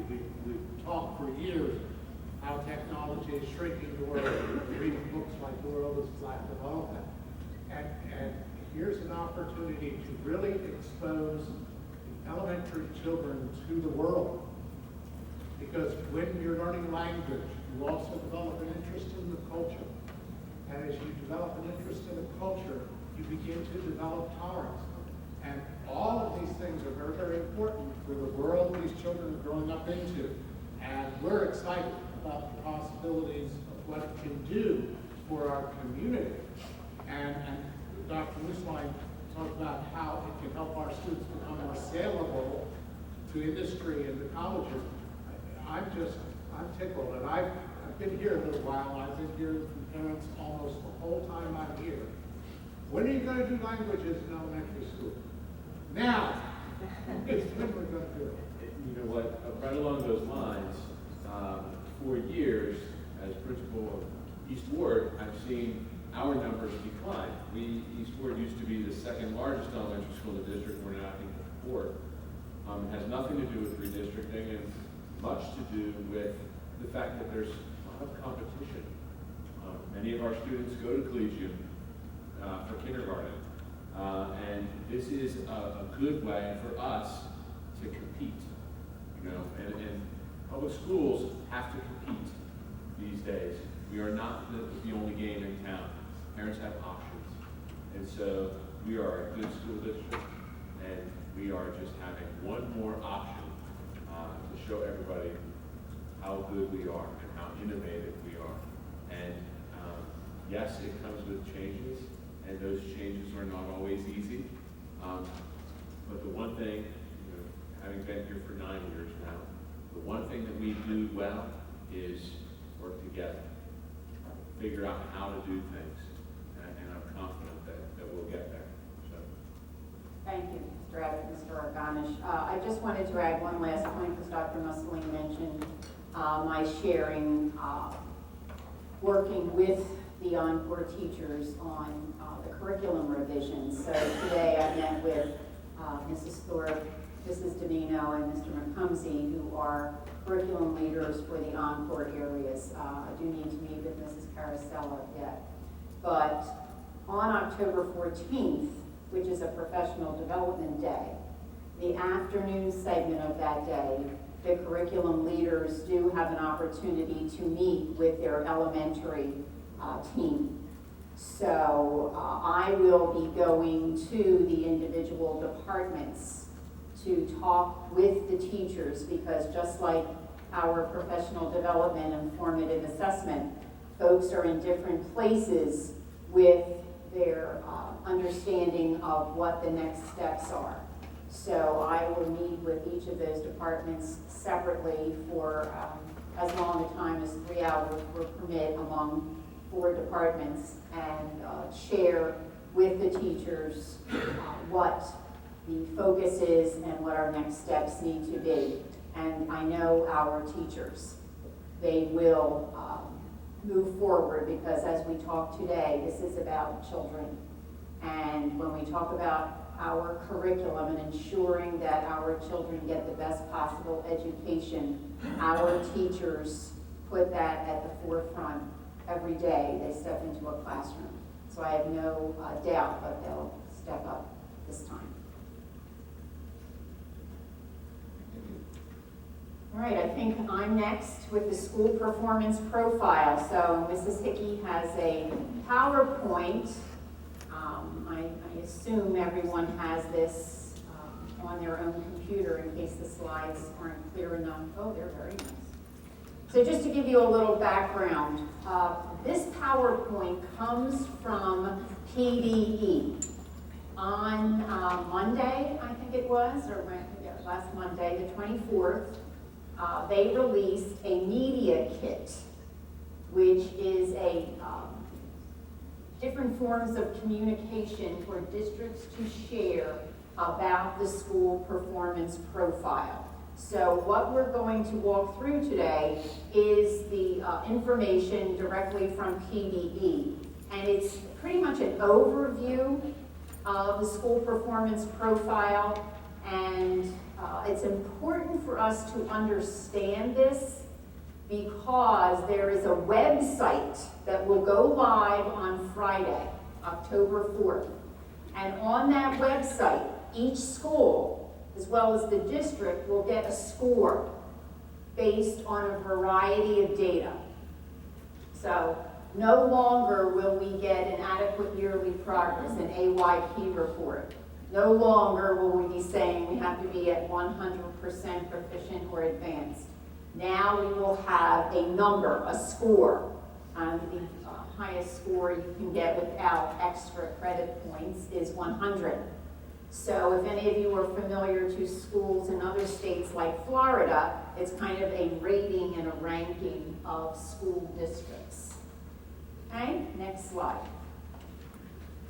You may have heard of No Child Left Behind and school designations related to performance, such as AYP and schools in school improvement, schools on warning. Well, by virtue of a waiver approved by the United States Department of Education, Pennsylvania has developed a new accountability system to replace the No Child Left Behind system.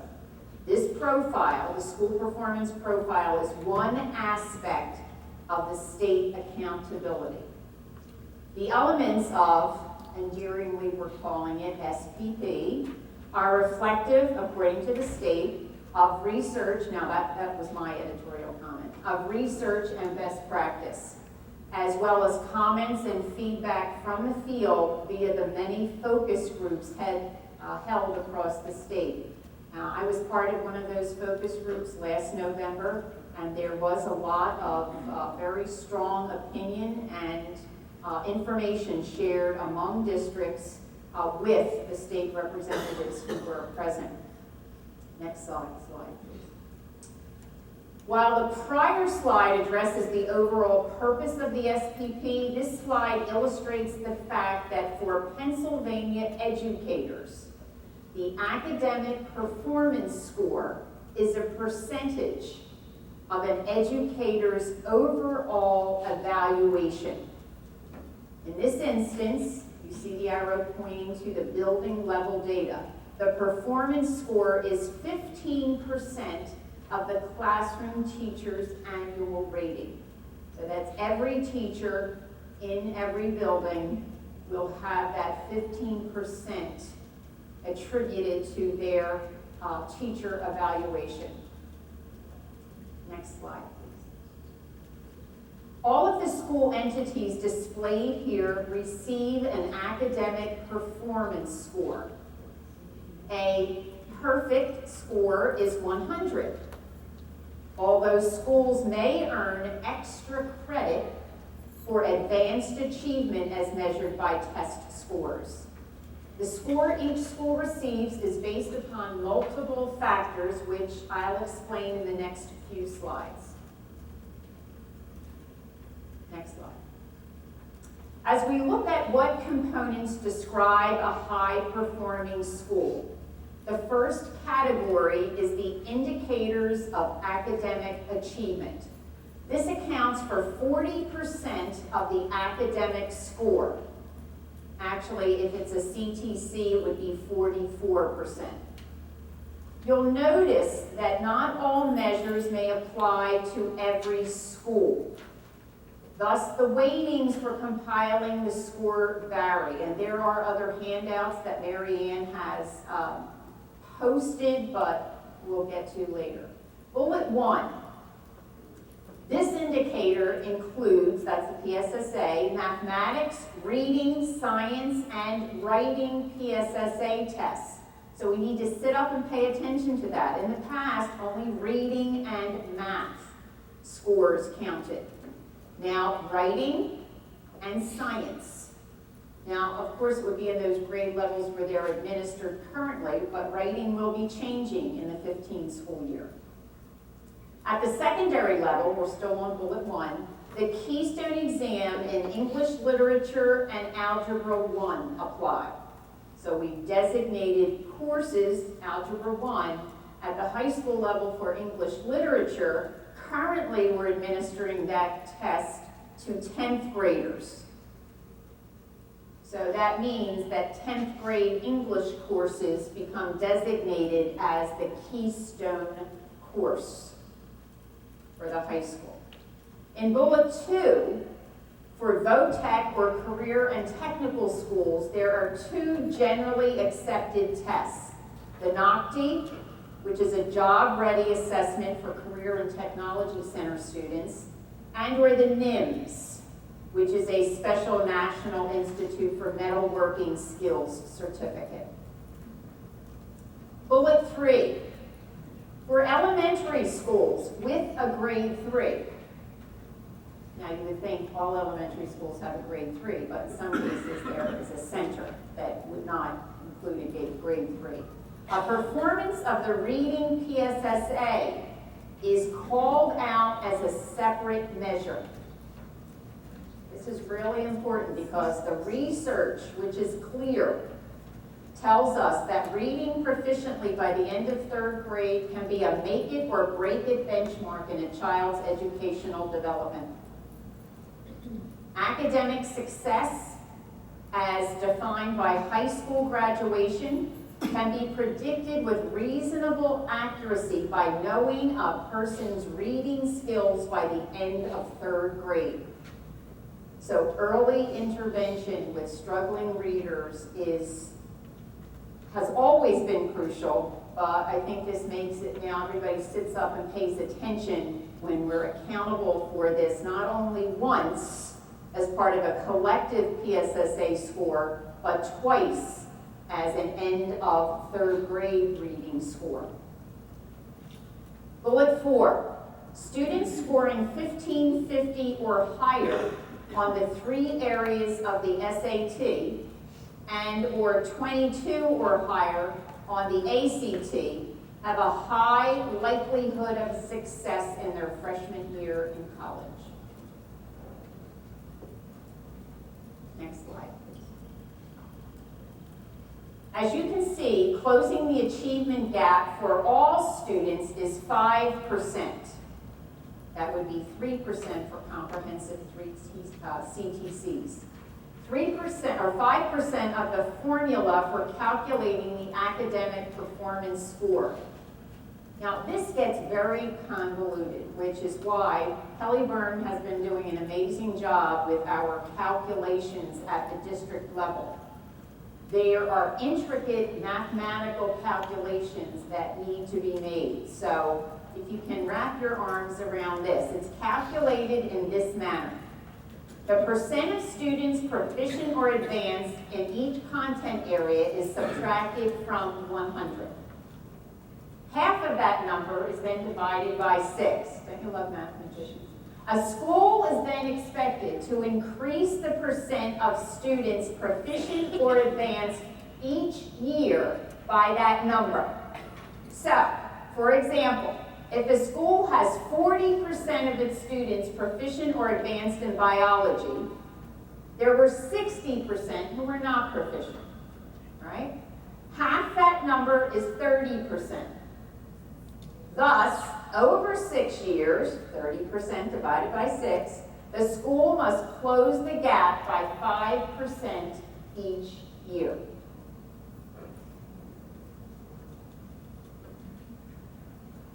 If data hasn't been our life, it soon will be. Next slide. Closing the achievement gap for all students is also weighted at 5%. And is calculated in the same manner as we saw on the previous slide. The difference here is that we are measuring the performance of 3 historically underperforming groups of students. The historically underperforming student group is a non-duplicated count, which means students are only counted once. They're in one group, they're counted for that group and not 3 times if they're in all groups, of students with disabilities with an individualized education plan, students who are English language learners, and students who are economically disadvantaged, ED. So this group of students, as a historically underperforming group of students, is weighted separately as a group. So you want to let that kind of resonate with you, because they're counted within their subgroups, they're counted with the whole PSSA or Keystone group, and then they're counted a third time as an historically underperforming group, as a collective group. Can you repeat that? Sorry. Race is not part of that? Minorities are not part of the historically underperforming? Correct.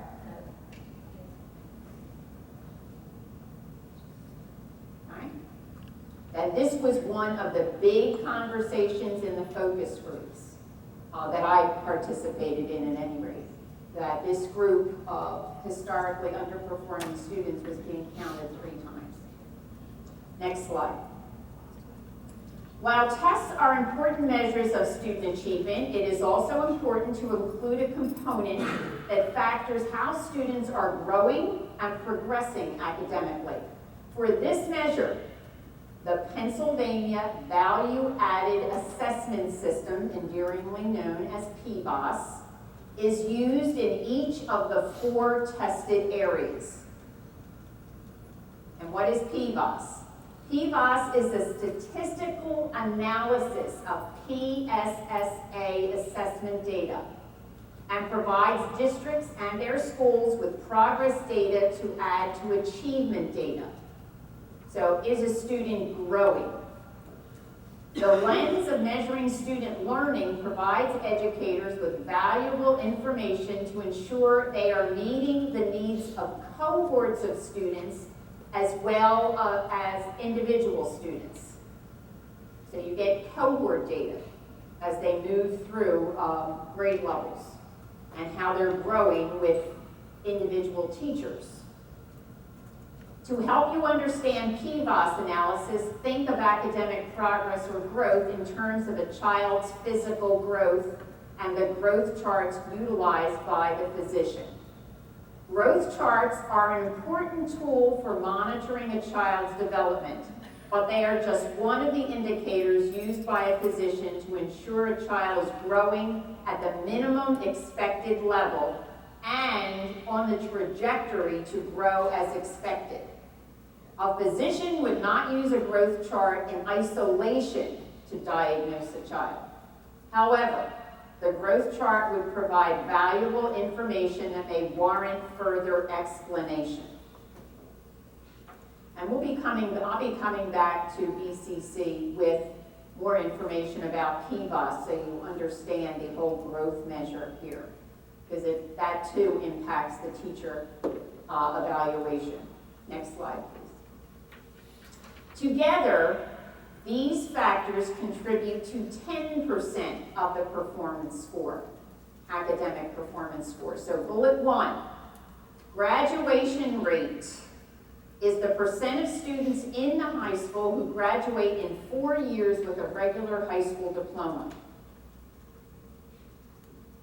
Well, this bullet is now incorrect. For schools without a graduation rate, we use promotion rate, but the state has removed promotion rate from consideration for schools without a graduation rate. So what did I say, this media kit was shared September 24th. The information is not accurate. As of, what was it, Kelly, yesterday or today, we got no promotion rate counting. Yeah, a few days ago. Bullet 3, attendance rate for the school year. This is based upon previous year's data due to availability of this data. Bullet 4, this factor assesses whether or not a school offers rigorous courses, whether advanced placement, international baccalaureate, or college-level courses, for example, dual enrollment. Bullet 5, PSAT and plan measures the percent of 12th grade students who have taken the PSAT or plan at any time over the course of their educational experience.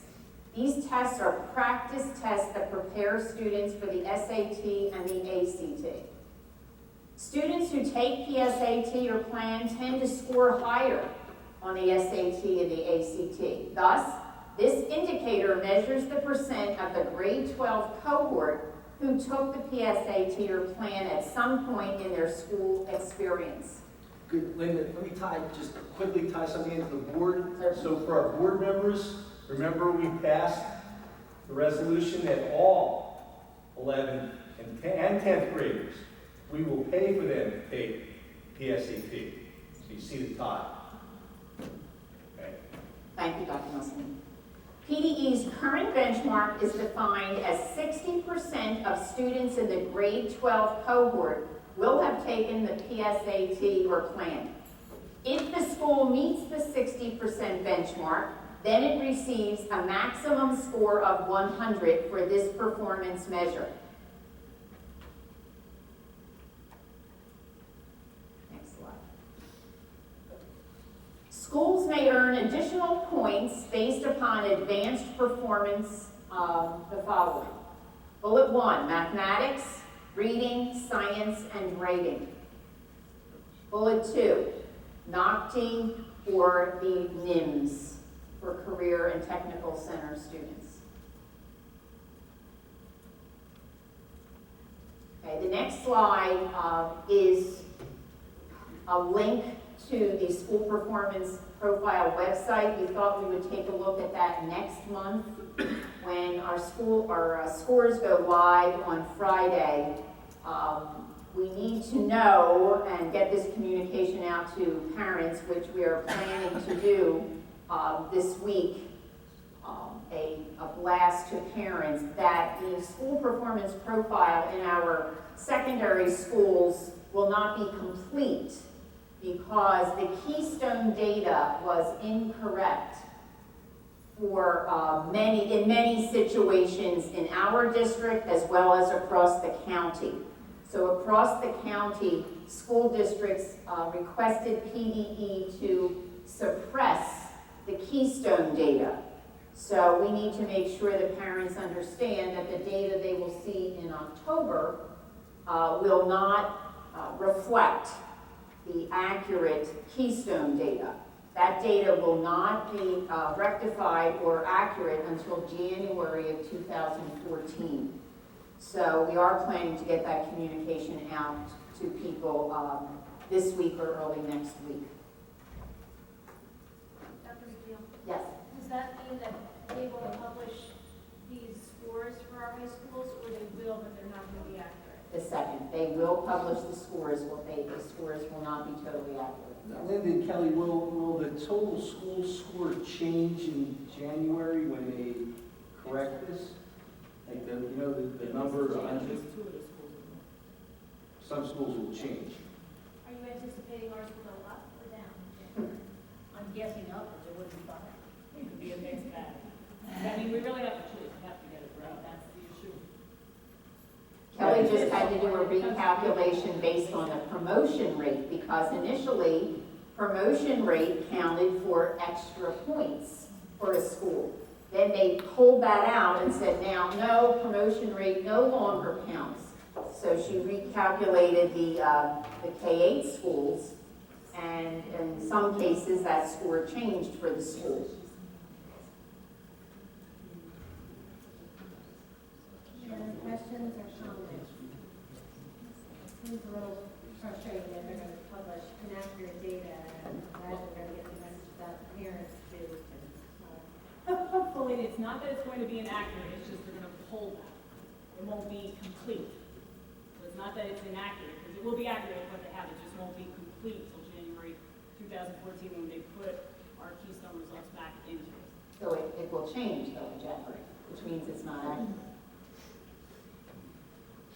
Well, I mean, if we can have a blank column where the error is, or the error going to be published? For now, it's supposed to read something like NA, the other things it's also reading where it's not applicable at this point. Okay. Well, I'll be So there careful. won't be inaccurate data out there, there'll just be no data. Right, it just won't be complete. See, I would be careful about sharing that message, because the January score could look different, which means to me, the October score is not, may not be accurate. I mean, it could be the same, but it may not be.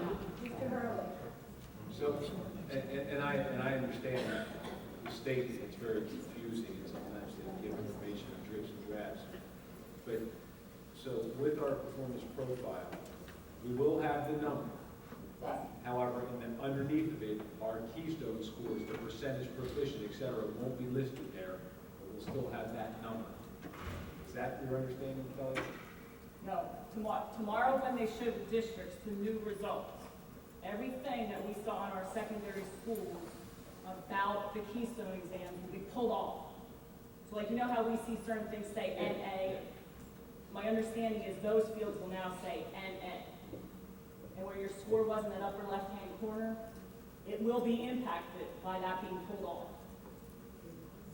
And in January 2014, that'll be put back on, and that score will be then impacted by it. So they're just going to calculate on all the other factors? Keystone's not going to be there?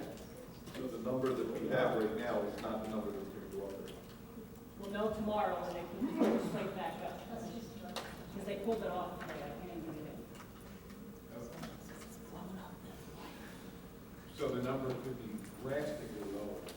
Right, so we could say 62. Well, it shouldn't be drastically lower, it's just going to be different, because they're going to take out the points possible, too. It's not like they're just taking their points earned away, they're taking the whole statistic away. It could be 95. I'm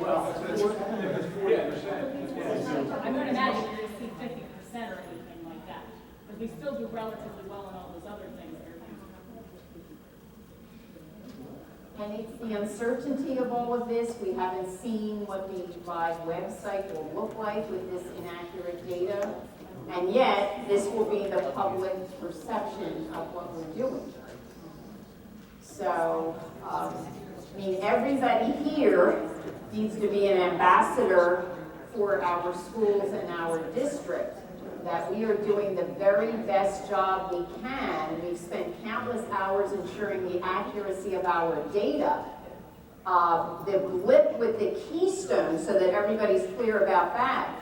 When we had training for Keystones, and administrators, I went to administrator training, administrators went to administrator training.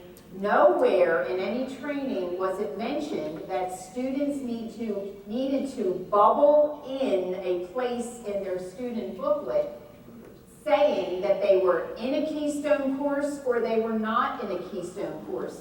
In fact, none of the Keystone course type information was emphasized at all. In fact, the entire training was about security, for ensuring that we were testing on the same dates and the same times every subject. So as it turns out, if the student did not bubble in that they were in a Keystone course, the school did not get Keystone results. And we're not sure that kids that were in the Keystone course bubbled that accurately, because there was another choice. They're not in a Keystone course. And this was buried in the administration manual. And we do our best job to read every line of the 85-page administration manual, but we count on the state to highlight what's new or critically important. And this was not, and I take responsibility as the person who trains the principals that I did not call that to their attention. But clearly across the county and the state, this was missed by a lot more than Downingtown. So that is the reason for suppressing the data, because those bubbles were not filled in correctly. So Kelly's next charge, when the correction window opens, is to go in and ensure that every student is coded correctly as either in a Keystone course or not in a Keystone course. And I also have to share that they shared with me that they corrected data and then they send it back to the state, and then it comes, and when they check what they sent back to the state, it's not right. So it's a vicious cycle that they're dealing with. Do we have a press release to go out when these scores go out? Yeah, we're working on this. So we're all going to have to be vigilant in saying if anyone expresses alarm that there are problems with the system, and everyone has to be patient, that we're all working on it. The district is all working.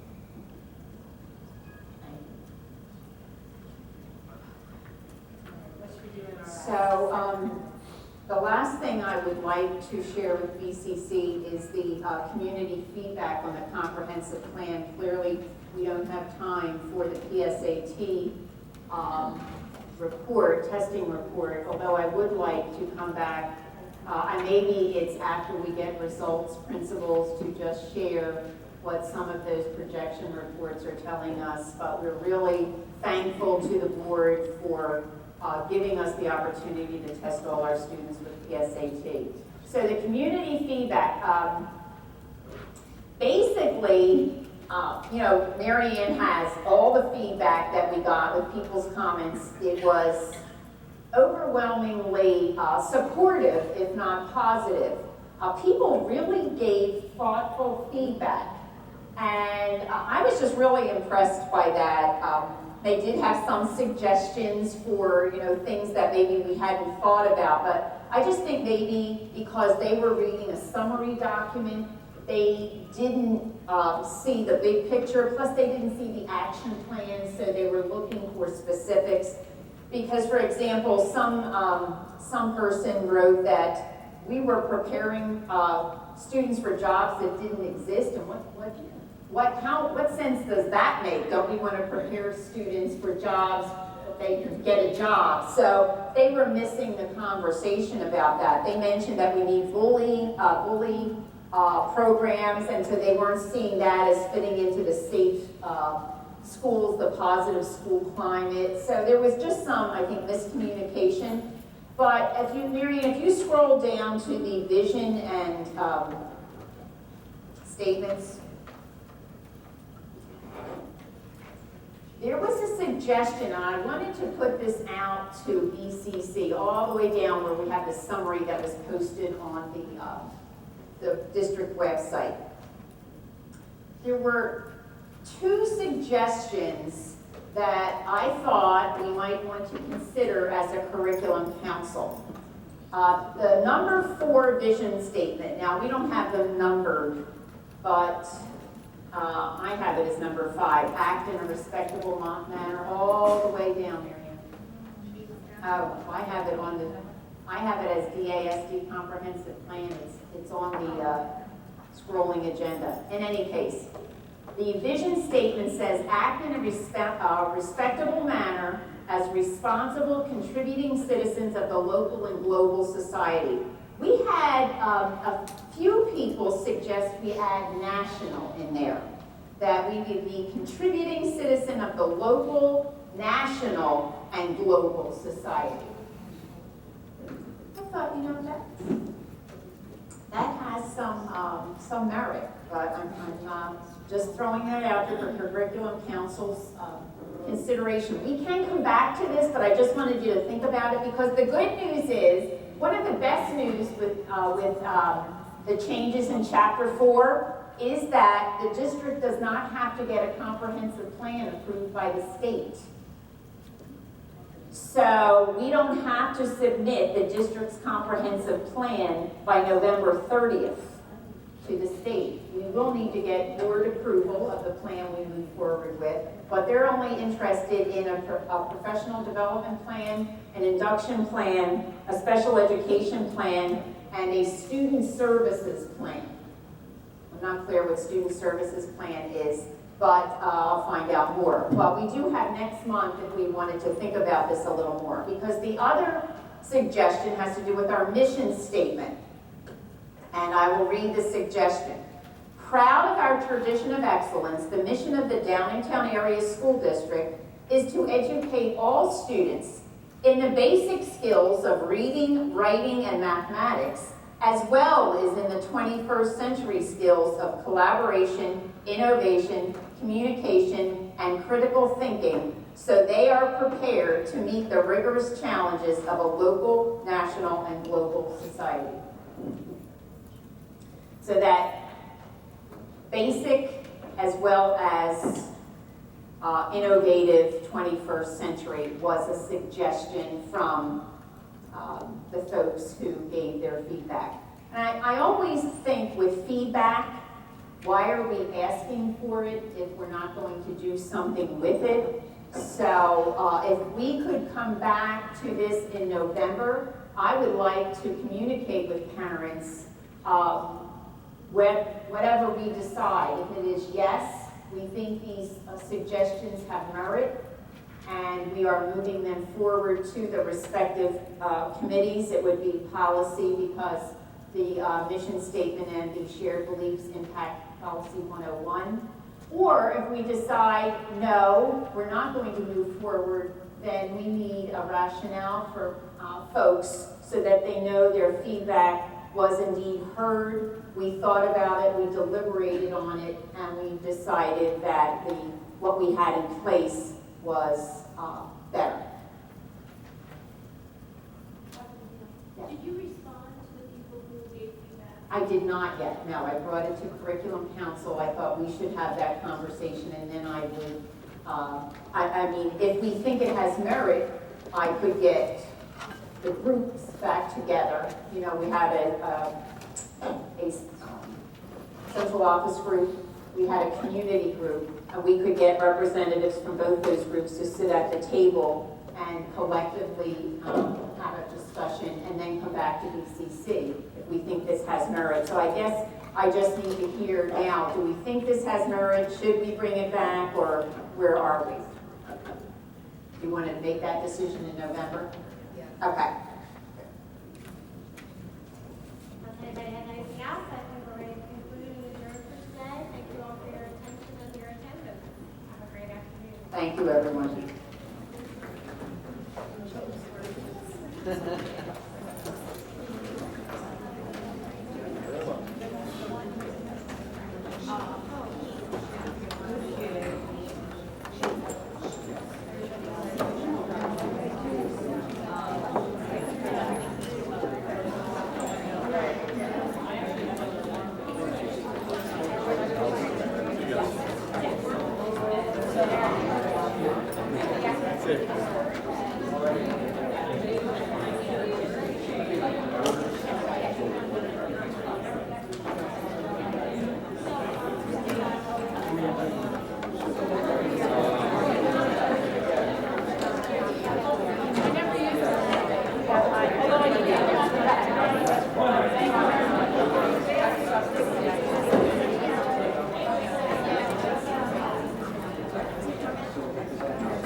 You're right, yeah. Yeah, thanks for your work. Is your wife surviving? She is, yeah, it's a lot different.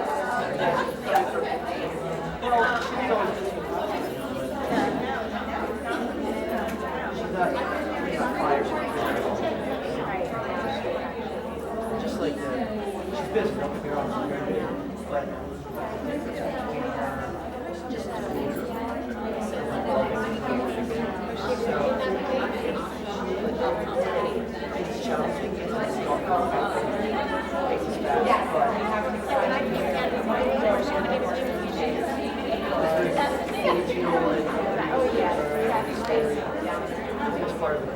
And then very good connection.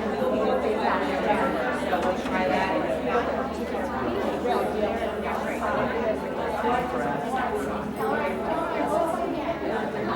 We're just trying to feel bad for the farm and chill. We should get that out.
Because policy electronic.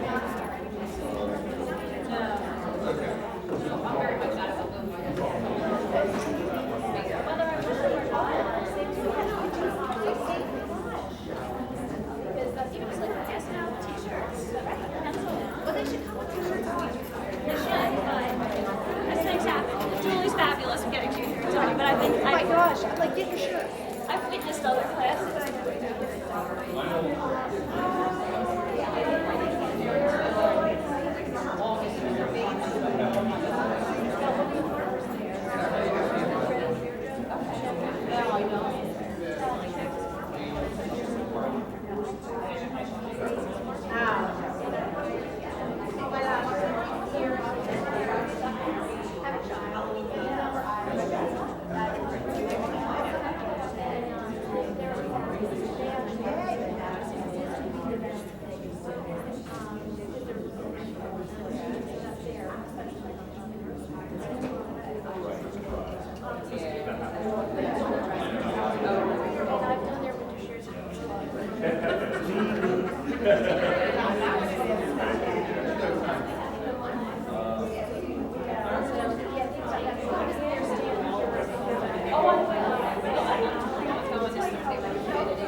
Oh, they could be sitting out. All right.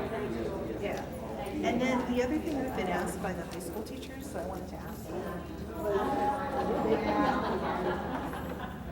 How does that come back?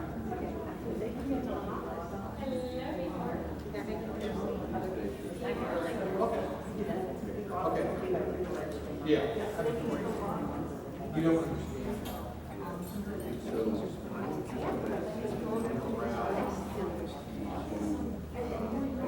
It really has.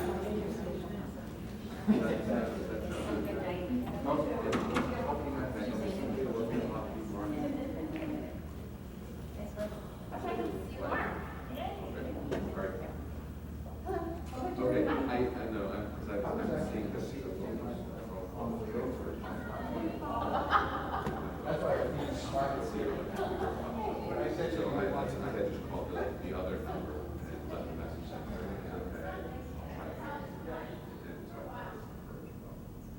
so, okay, perfect. I'm just gonna,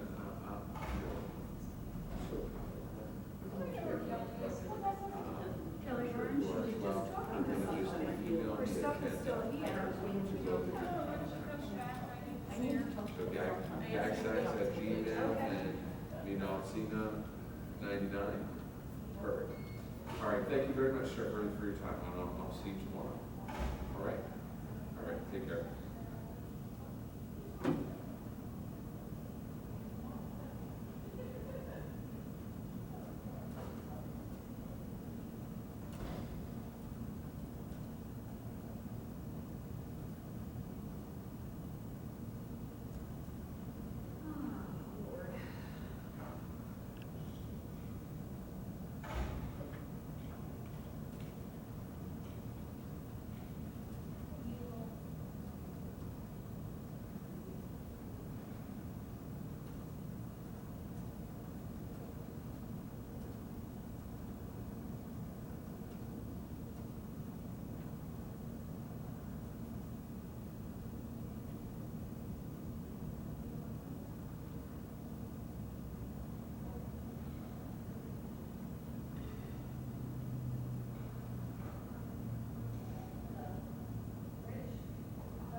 right, so I found my first board agenda, or my first school faculty meeting agenda from August, and I sent it.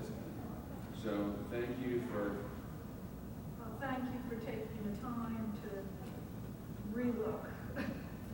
listen, I mean, I know you have a job to do, and I know you know I have a job to do. Yes. Do the best I can with what I have, And I understand that. Celeste is gathering the information for the accommodation, and I know you need that yesterday. I mean, yeah, because I know you do. I'm off on Friday, so I have. Okay, so I have to do tomorrow. it tomorrow, so I that will if have there's any to- changes, I have Thursday. I will get it to you tomorrow. Everybody's been communicated with, we just have to Right. get it, collect the information, and I'll do that, I'll make sure to do that. Okay, Thank you thank so you much. again. Thank you. Thank you. Do you have a paper clip up there anywhere? Actually, wait a minute, look over here. Something People has first. a paper clip on it, just take it out, that stuff's been there forever.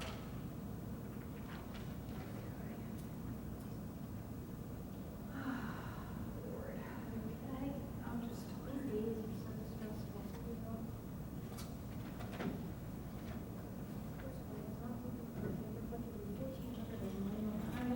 It's funny, I mean, they looked at this stuff, you know, with the sound, they test the mics, and it's still.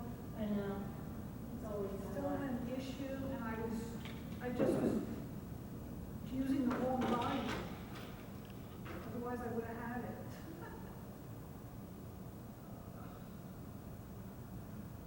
And then, last minute documents coming, changes. That's why I get the gray hairs. You have gray hairs. Oh, I have lots of gray hair. Lots and lots.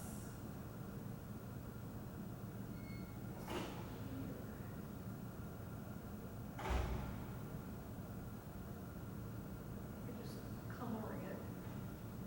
'Cause I ain't ready to go gray yet. I thought I You would do a be. nice job, because I would not have thought that. I thought I would be ready for gray.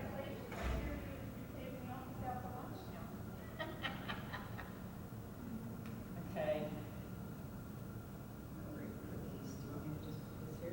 Just over here, I'll just take it. Thank you so much.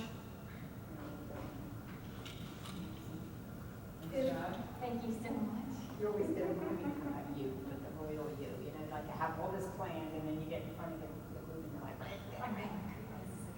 why you have moods. sorry, notes down there. But I just Sorry, want to guys, say hold something. on.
Larry? Oh, Karen. Yes. Karen Zerk is looking for you, Kelly. Karen? We were in the warehouse. Oh, give a second, Kelly, we need you. All right. All right, just let me know then. I will. Hey, honey, how are you?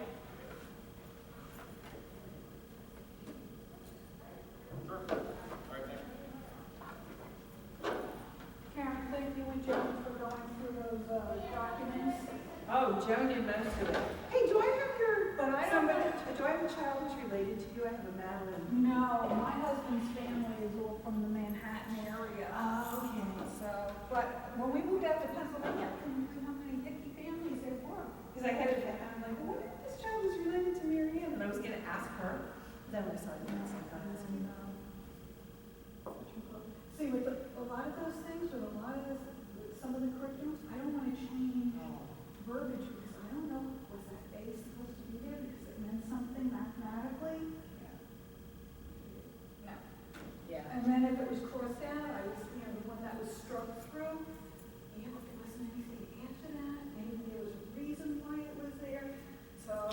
No, I appreciate that. That's why I asked the curriculum leaders, And I review it, and I get it posted on Moodle, I think at least it's better to have something up there than on Moodle. Well, and I asked her to look at it because honestly, it's been years since I've done anything with calculus, and I helped her, we worked together.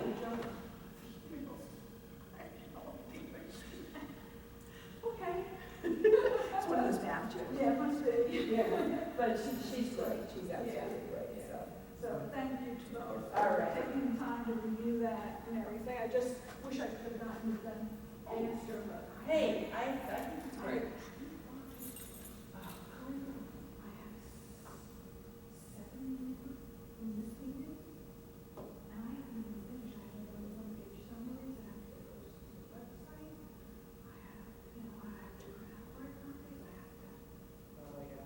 And there was so much done this morning. Oh, I was not rushing, believe me. We were just.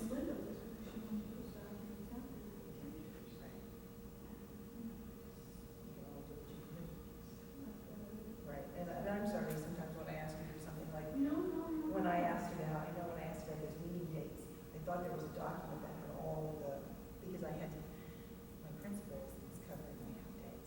So I wanted to send him every time I needed it, and so I just don't ever, I'm not trying to add to your work. No, not at all. That, you know, that's what we're here for. I appreciate You that. know, and there's so much going out there that. And I looked and looked at it, yeah, but I couldn't find it, I looked through all the movie pages, and I was like, I don't know where to find this. I can't maintain everything electronically. Right, I need to have hard copies. yeah, I do too, there's things I just need hard I copies don't of. know if it's late, as my nephews would say, your generation. It's your generation. Yeah, yeah. And they're in between because their kids now, I mean, their kids now, everything's electronic. Yeah. You can't have that electronic. Wow, that's If gonna it be. crashes, you have nothing.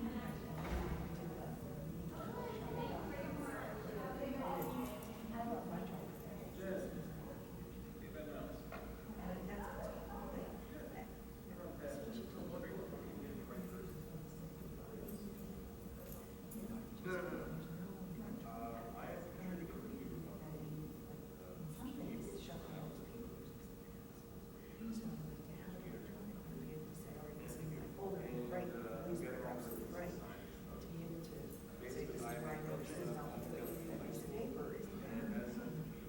No, I'm not saying like for the business, because they will have backup food service, so they can dig and eventually find it for you. But I'm saying, their kids are like, everything's on their own smartphone, their own iPad, their own.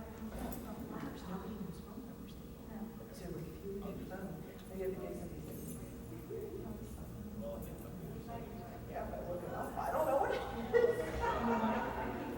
She's down where you are. Well, I'm getting a new office, I'm moving offices. You are. You're getting a new office. Yeah, Dr. Sir's moving into what used to be Dr. Watson, and I'm getting her office with windows. Oh, well, then I'll come visit you more often. I have to do my homework. On top of making 3 videos for us. By Thursday. You have no life, right? Hey, and you gotta tell me what went on with the high school when we start talking about that. Oh, because I gotta deal with that next in October. Well, I said you and Kelly emailed that. This is their 3rd one, but we still need to look for a 4th one. This will be their 3rd common assessment. Because they have a midterm and finals, you heard. Right. But for next year, it might be issue. Okay, so they can make it whatever chapter test they want. They all have to do the same thing. Everybody teaches. So they choose. They were told to pick a topic, we just looked and not done that. Or you pick a topic, half of the big ideas, and then it was less.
Because I was gonna say, if I knew you had a 6th grade teacher from Lionel, a 6th grade from downtown, get together and do it. Right, what I think we need to do is ask the teachers, what are the big ideas? From the chapter. If you had 3 or 4 or 5 topics that you would put on this test, what would they be?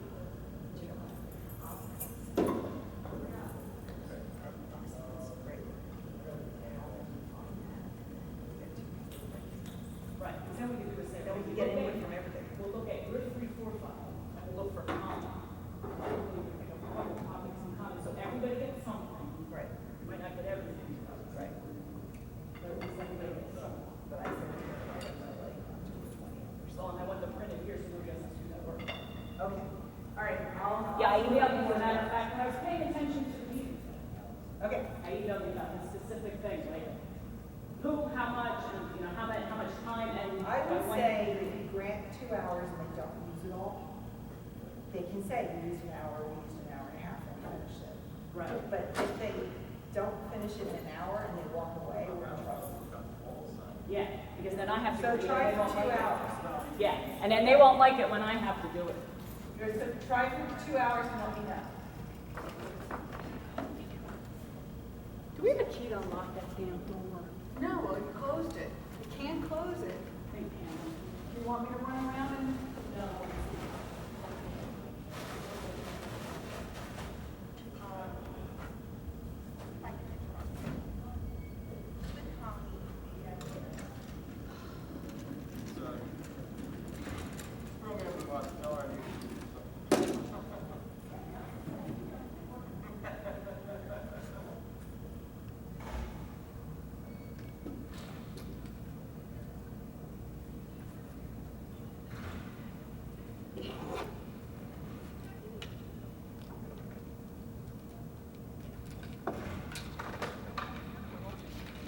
bring that other one. You think? Probably brought him into the lunch because of the short chairs. Probably that's what happened. I'm gonna go back. Was you three? No, no.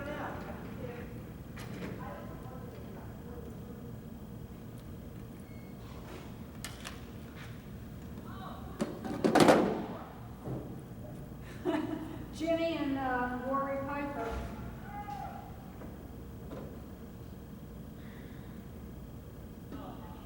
Things of metal. So, what's happening then with our K-12 conference room? It's going to become Dr. Zer's office, and the new cyber school coordinator will take my office. Cyber? Cyber school coordinator. And who is that person? I don't know if it's somebody hired right now. I mean, if you said the name, I would know the name. You would think, though, that that person would go in technology. Well, no, that person has to be housed over here because of their curriculum. They'll be under Rob Reed.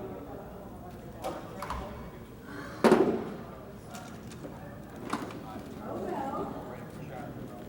I'm just excited that I would be getting an office with a window. Well, I can understand that. Her office is nice and big, so you can save all those books then. Well, that's what they're over there trying to figure out, like, how are we gonna move all this? So I gotta get a hack. Well, can't they just move everything? Well, they said they can't move the bookshelves the way they are. So whether the day they move me, I can just unpack them as we go and put them like in a buggy. Blanket and then tighten that, wrap that blanket. Lori Piper says that. I'll tell you, Rachel, our custodian, when we had one. I'm sure if I talked to the guys, they would give me a different story, but it's like this in my end. I said, I'm so glad to be getting an office with a window. What I have to do to move people. So bring the girls and your husband down and say. I'll bring the girls. My husband won't. They're gonna do that for you. I know who well, Miriam, when would he do that? On his day off. Yeah, those happen a lot. All right. More important than what you do. So, yeah, okay, I'll remember that. Did they find you? Yeah, we're moving Monday. Are they having somebody pick up your, pack your boxes and all that? No, that's going with me. That's what? That's going with me. Those boxes that are in there. No, I mean your stuff, pack your boxes. No, they said actually they're hoping that the only thing that'll have to be taken off is the bookshelf stuff, take it off so they can move the shelves. But Ginny said maybe just unload the shelf, put it on a cart, push it over to the new place. Oh, good. Get a couple carts together, just push it over like those blue carts, like the carts. Did they let you in there so you can see where you want your stuff? Ginny was not sure. No, my desk stays where it is and I get back on Thursday. Oh, no, there's no desk in there. The U-shaped desk I keep, that stays there, and my desk stays where it is. I can take my small filing cabinets if I want. But if I don't, I don't want to the filing cabinet, or she has one.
to zero again.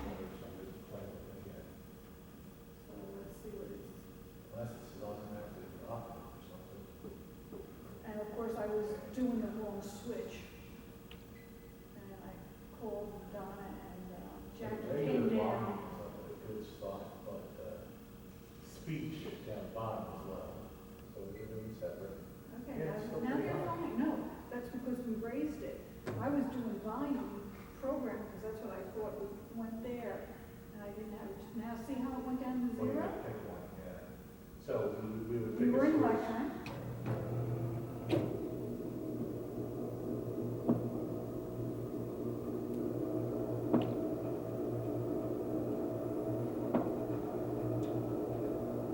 And even if this cap is on, that should work. These are all still on, this is good. And some of them didn't work at the desk, at the table.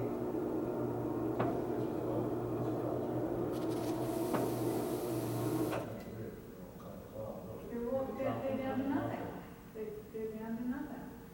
So are they going into a default mode or something like that?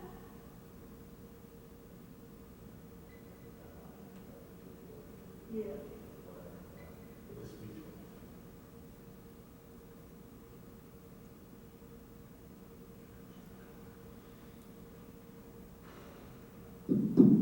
So the question is, why is that going down when you turn it on? There's some kind of resonant noise or voltage or something, but that's not, that wasn't the norm, it's to keep the Yeah, it 70. stayed. So every mic is Okay, now, do I give you the agenda? testing. 1, 2, 3. Pat's been actually posting on the web. Okay, so I should give her the agenda. Testing 1, 2. Testing.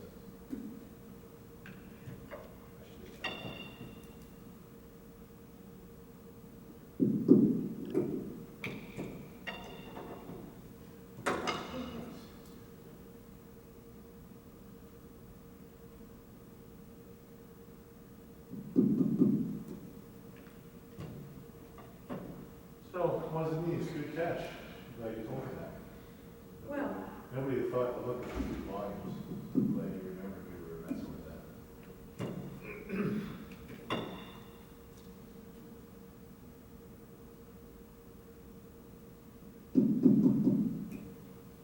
But you think it would have stayed. So I'm gonna shut this off. We'll turn it back on and see if it moves.